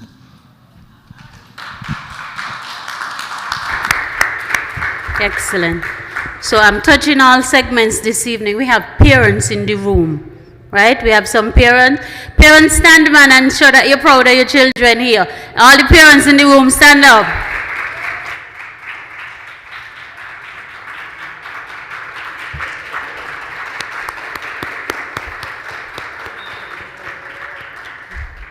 And I'm asking the parents a question. What challenges are you having in terms of the children and their use of AI and technology? How many of them, even at this stage, have ChatGPT on their phones? At 11, my daughter had ChatGPT on her phone. Actually, she told me what ChatGPT was. So how many of them, and how are you fighting that battle in terms of the technology and getting them to think differently instead of being overly dependent on the technology? Okay, it's really difficult to regulate the time because we need a responsible adult to actually overlook or to regulate the time that they use it. Otherwise, like, it is definitely affecting their critical thinking skills. Like, it is just like sitting inside the room all the time and not going out and playing, which is going to enhance their social skills and the essential survival life skills. Recently, there was a Netflix web series on adolescence. And it was like, looking at that as a parent, I felt how important it is to regulate the use of internet or the use of AI. So it was one of the eye-opening web series that I watched. Thank you. And you representing the parents, or the lady next to you going to have something to say as well? She did it for everybody. Skanaipa, what about you? You have in your setting a wide range of young people, I think from, what's the age range for Skanaipa? 12? 13 and up. What are some of the things you see emerging? 12 to 13? 30. 12 to 30.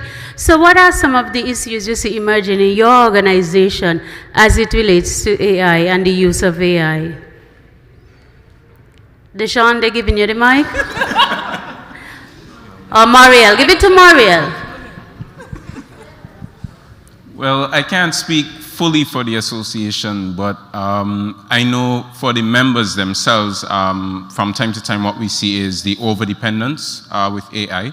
A lot of them are now using it more in their education. And while that is not a bad thing, I think as so many people have already mentioned, it starts to erode that critical thinking skill that is so needed not just in the workplace, but in the wider society. Because as citizens, we have to think critically in everything we do. And so I think, as many people have said before, we have to strike that balance. And I think as policymakers, we have to begin not limiting ourselves, because if we limit ourselves, we'll become stagnant and we'll refuse the growth that is happening, and we will begin to be left behind.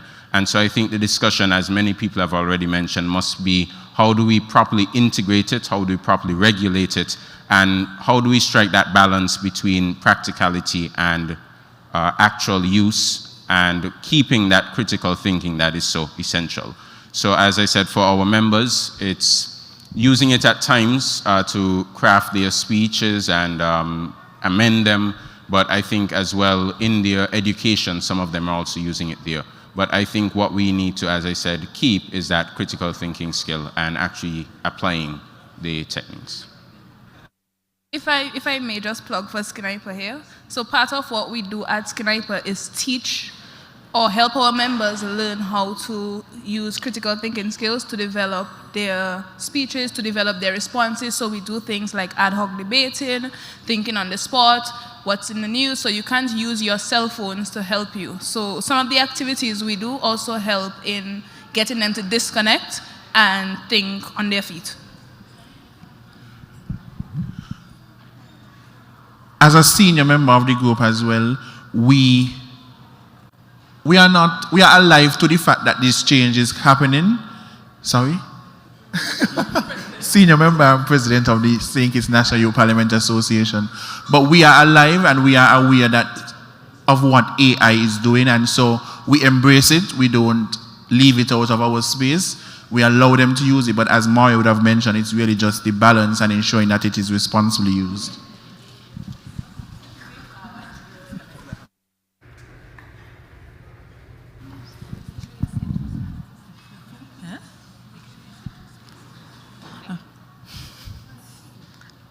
Is this a question?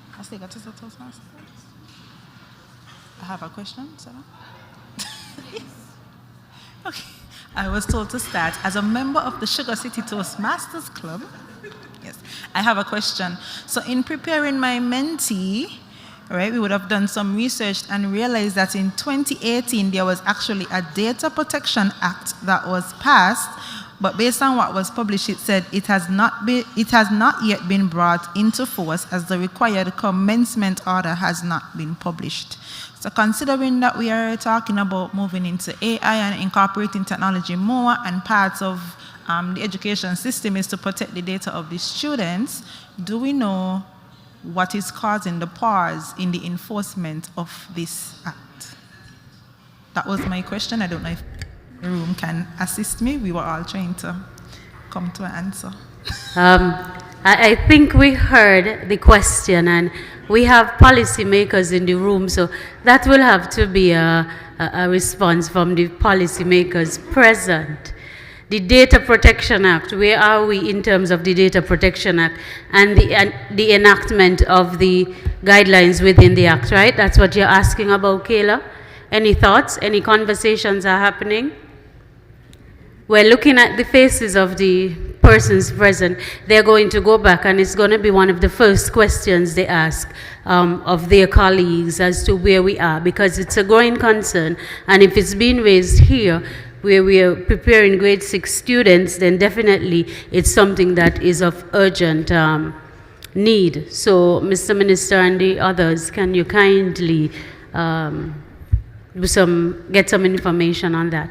And Sugar City Toastmasters, the minister here has committed to getting some information on that, so feel free to reach out at any time and ask for a follow-up. Okay? The judges are back now, and we move into the last segment, the award ceremony. Let me just tell you what the awards will be this evening. Each participant in this evening's conversation would receive a participation certificate, a scientific calculator, it's a Texas Instrument 30XS, a swag bag, and a $150 gift card for all participants in this evening's presentation.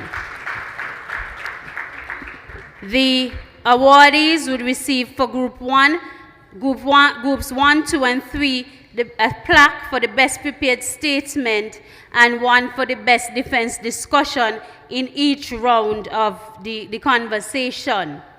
We also have some special awards. Best rebuttal questions. We will have a $500 future planner account. That account, of course, will be opened at the St. Kitts-Nevis-Anguilla National Bank. We have the most persuasive panelists. They will receive a certificate and an Apple iPad mini A17 Pro. The best overall panelists will receive a certificate and a trophy and a $1,000 future planner account, a 14-inch touchscreen Asus Flip 2-in-1 laptop. So lots of lovely prizes this evening for the students. We have all the students back, and we ensure we have all the students back.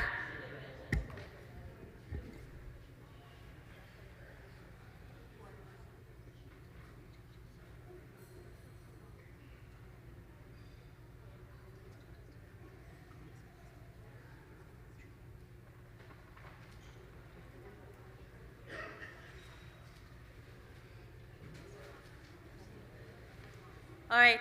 What will happen now is that we'll invite the head judge, Ms. Okay, Shanroy Caesar will come first, and Ms. Brooks, Ms. Shanroy Caesar will speak to the best speaker. Let's get the students before he comes. And then Ms. Brooks will come and give us the overall results, right, Ms. Brooks?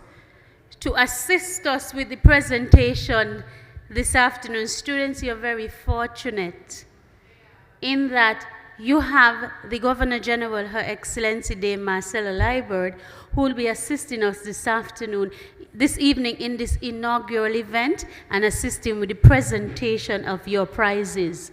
You are in grade 6, and you can say at this first event, I got my certificate from the Governor General, right? And assisting the Governor General, we'll have Minister Troy Liburd, and we'll have the Managing Director of St. Kitts-Nevis-Anguilla National Bank. So I'll invite Shanroy. Once Shanroy is done, we'll invite the 3 persons to do the presentation. Right, Shanroy? Once you have given your remarks, before you announce, we'll invite the persons up to do the presentation.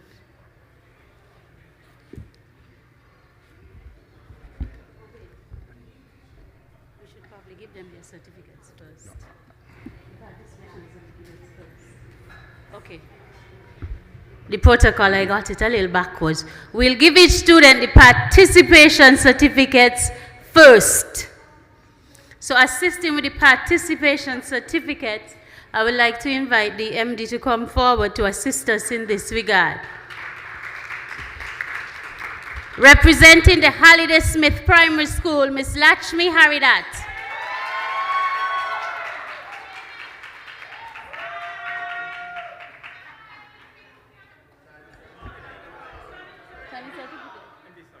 Yeah, come. So we have this in the background. Mm-hmm.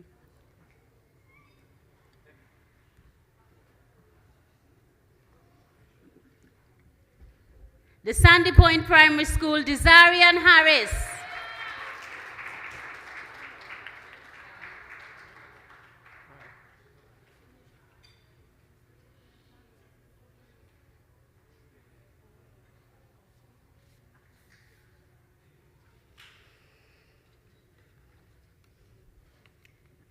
From the Joshua Obadiah Williams Primary, Miss Laurencia Berry.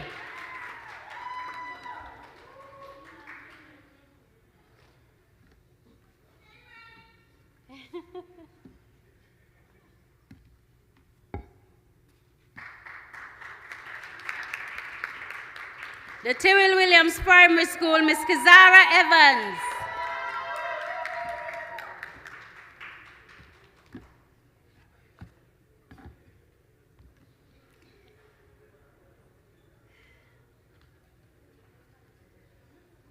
The Ivor Walters Primary, Miss Sharicia Latouche.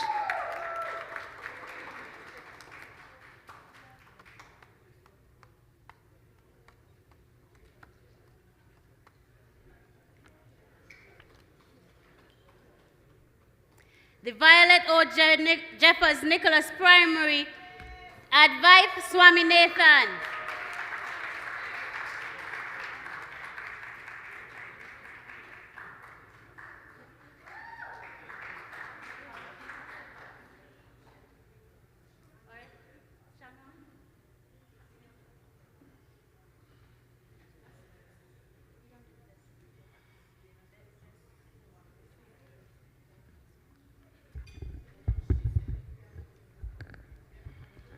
A pleasant evening is wished to everyone this evening. I was tasked with adjudicating the student that was, or is rather, the best speaker from the Youth Voices panel. I must say it was a very difficult task, as these students were very expressive. They were groomed. The mentors, I must commend you on what you would have done with the students here.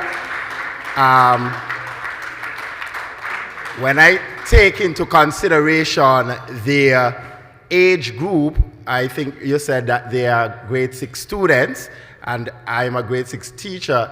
I look at these students as future leaders of tomorrow. They are able to think on their feet very quickly, and they spoke very highly of a topic that is very prominent in our schools today.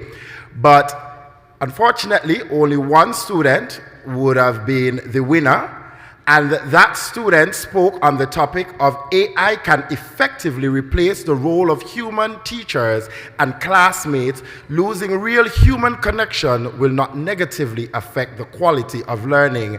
And that student would have been from the Violet O. Jeffers Nichols Primary School, Mr. Adverth Swin Nathan. Congratulations to Mr. Advent.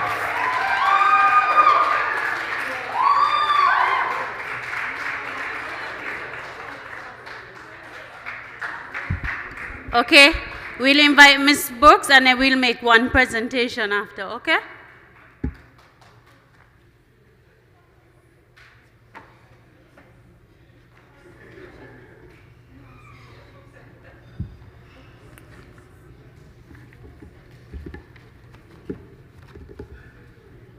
Good evening, everyone. Dema Stella Library, GCMG, JP. Madam Chair, permit me to adopt the protocol previously established. What I would like to say is that the topic this evening is timely, and it is something that we all discuss also at the 53rd Leeward Islands debating competition.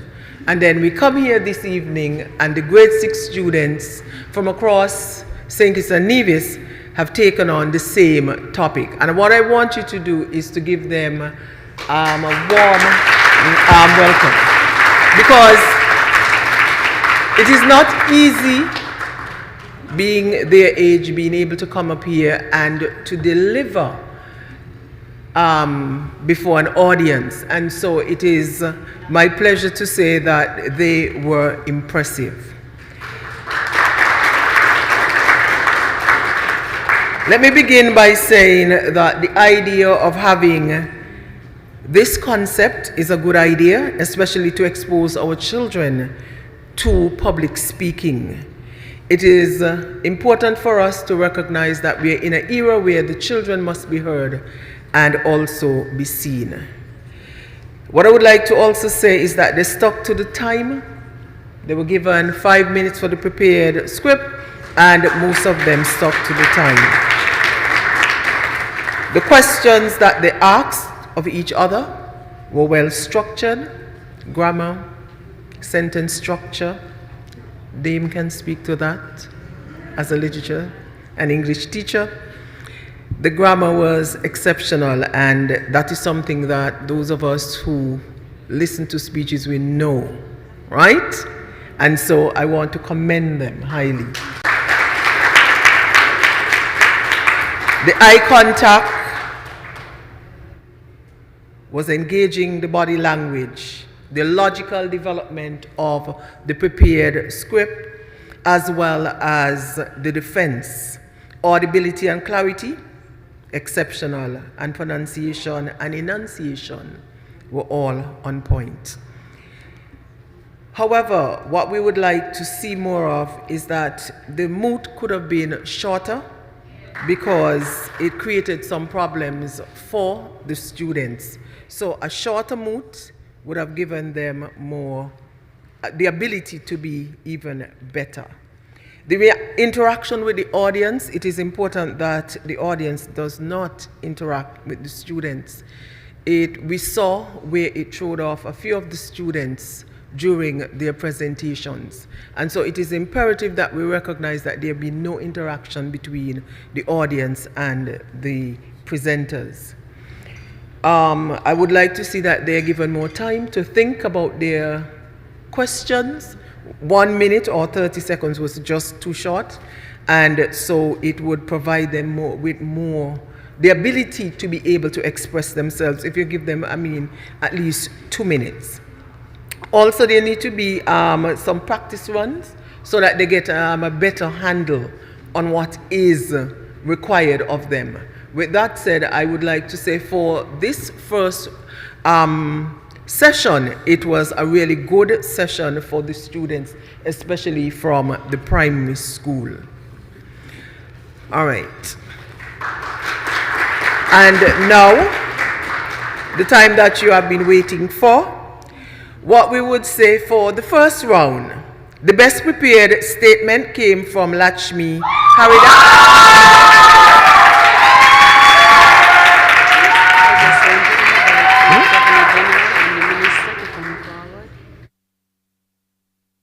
Okay.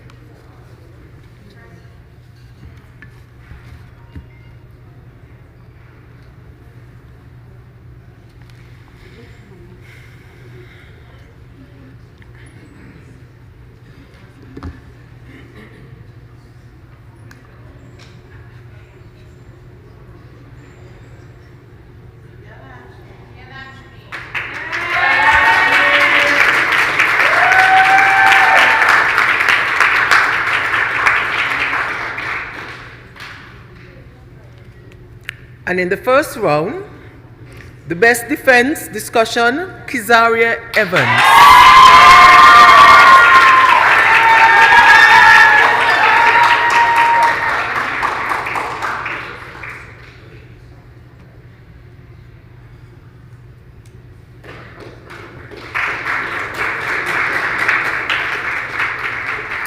In the second round, the best prepared statement, Desarian Harris.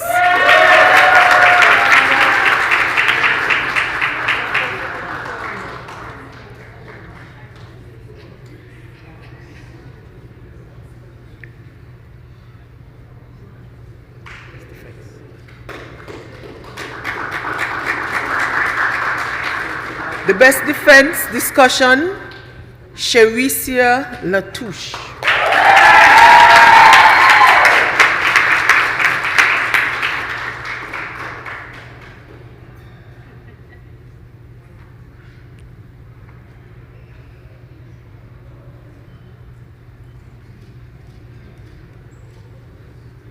In the third round, the best prepared statement, Advite Swaminathan.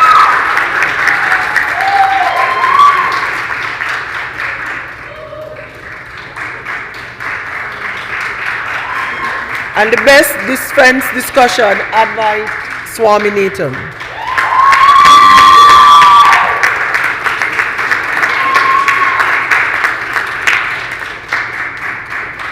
The overall best panelist was Advite Swaminathan.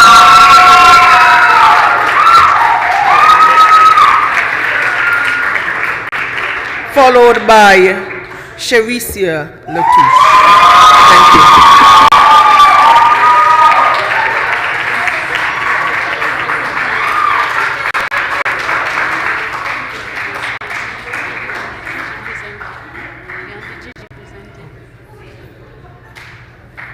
No, what shall we say was? That's for Advite. That's for him, yeah. Advite. First.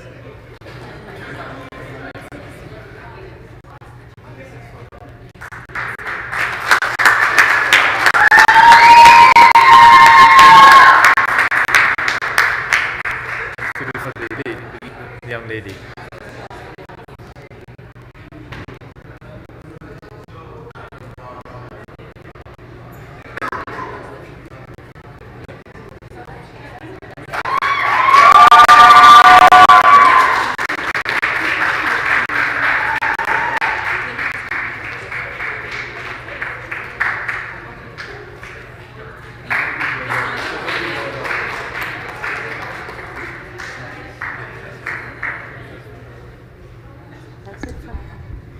We would like to thank the Managing Director for his kind assistance, and thank you, Your Excellency, Dame Marcella Libert, for your assistance as well. Let us congratulate all of the students this evening. So we will do some photos, but we'll first have Jakima come and give the vote of thanks.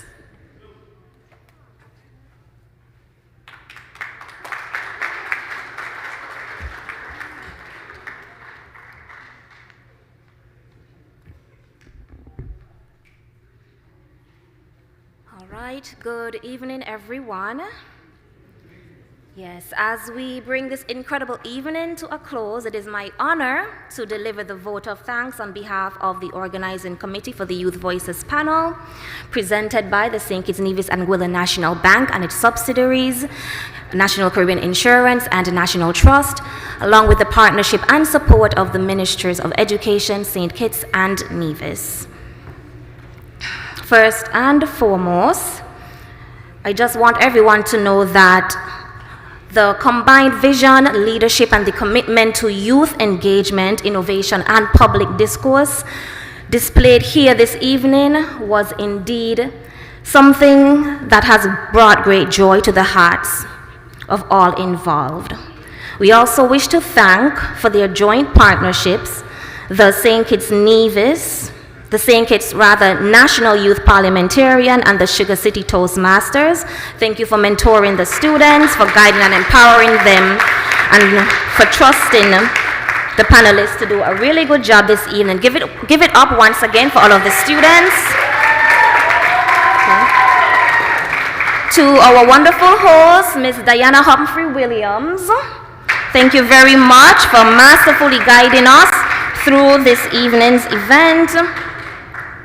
We would also like to thank the young lady, Miss Ariana Pemberton, who sang the national anthem so beautifully. and to Ms. Sherina Pemberton for leading us in the opening prayer. Our Managing Director, Mr. Terence Crossman, for his warm welcome. Thank you very much. And to our Junior Minister of Education, the Honorable Troy Liebert, for sharing his thoughtful remarks and his support for affirming the importance of this initiative. To our judges, you did a splendid job. We are so thankful that you have been able to lend us your support. Your service is very much appreciated.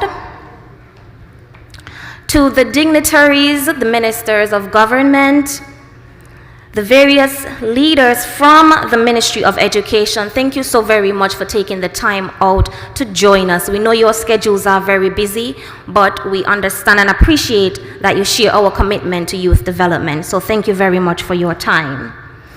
To our audience, the teachers, the supporters, the parents, the friends, thank you for joining us in this celebration.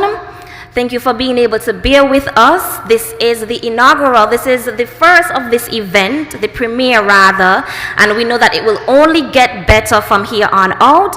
We would be happy to take any of your suggestions to make sure that going forward we can do it bigger and better. Thank you very much and good night.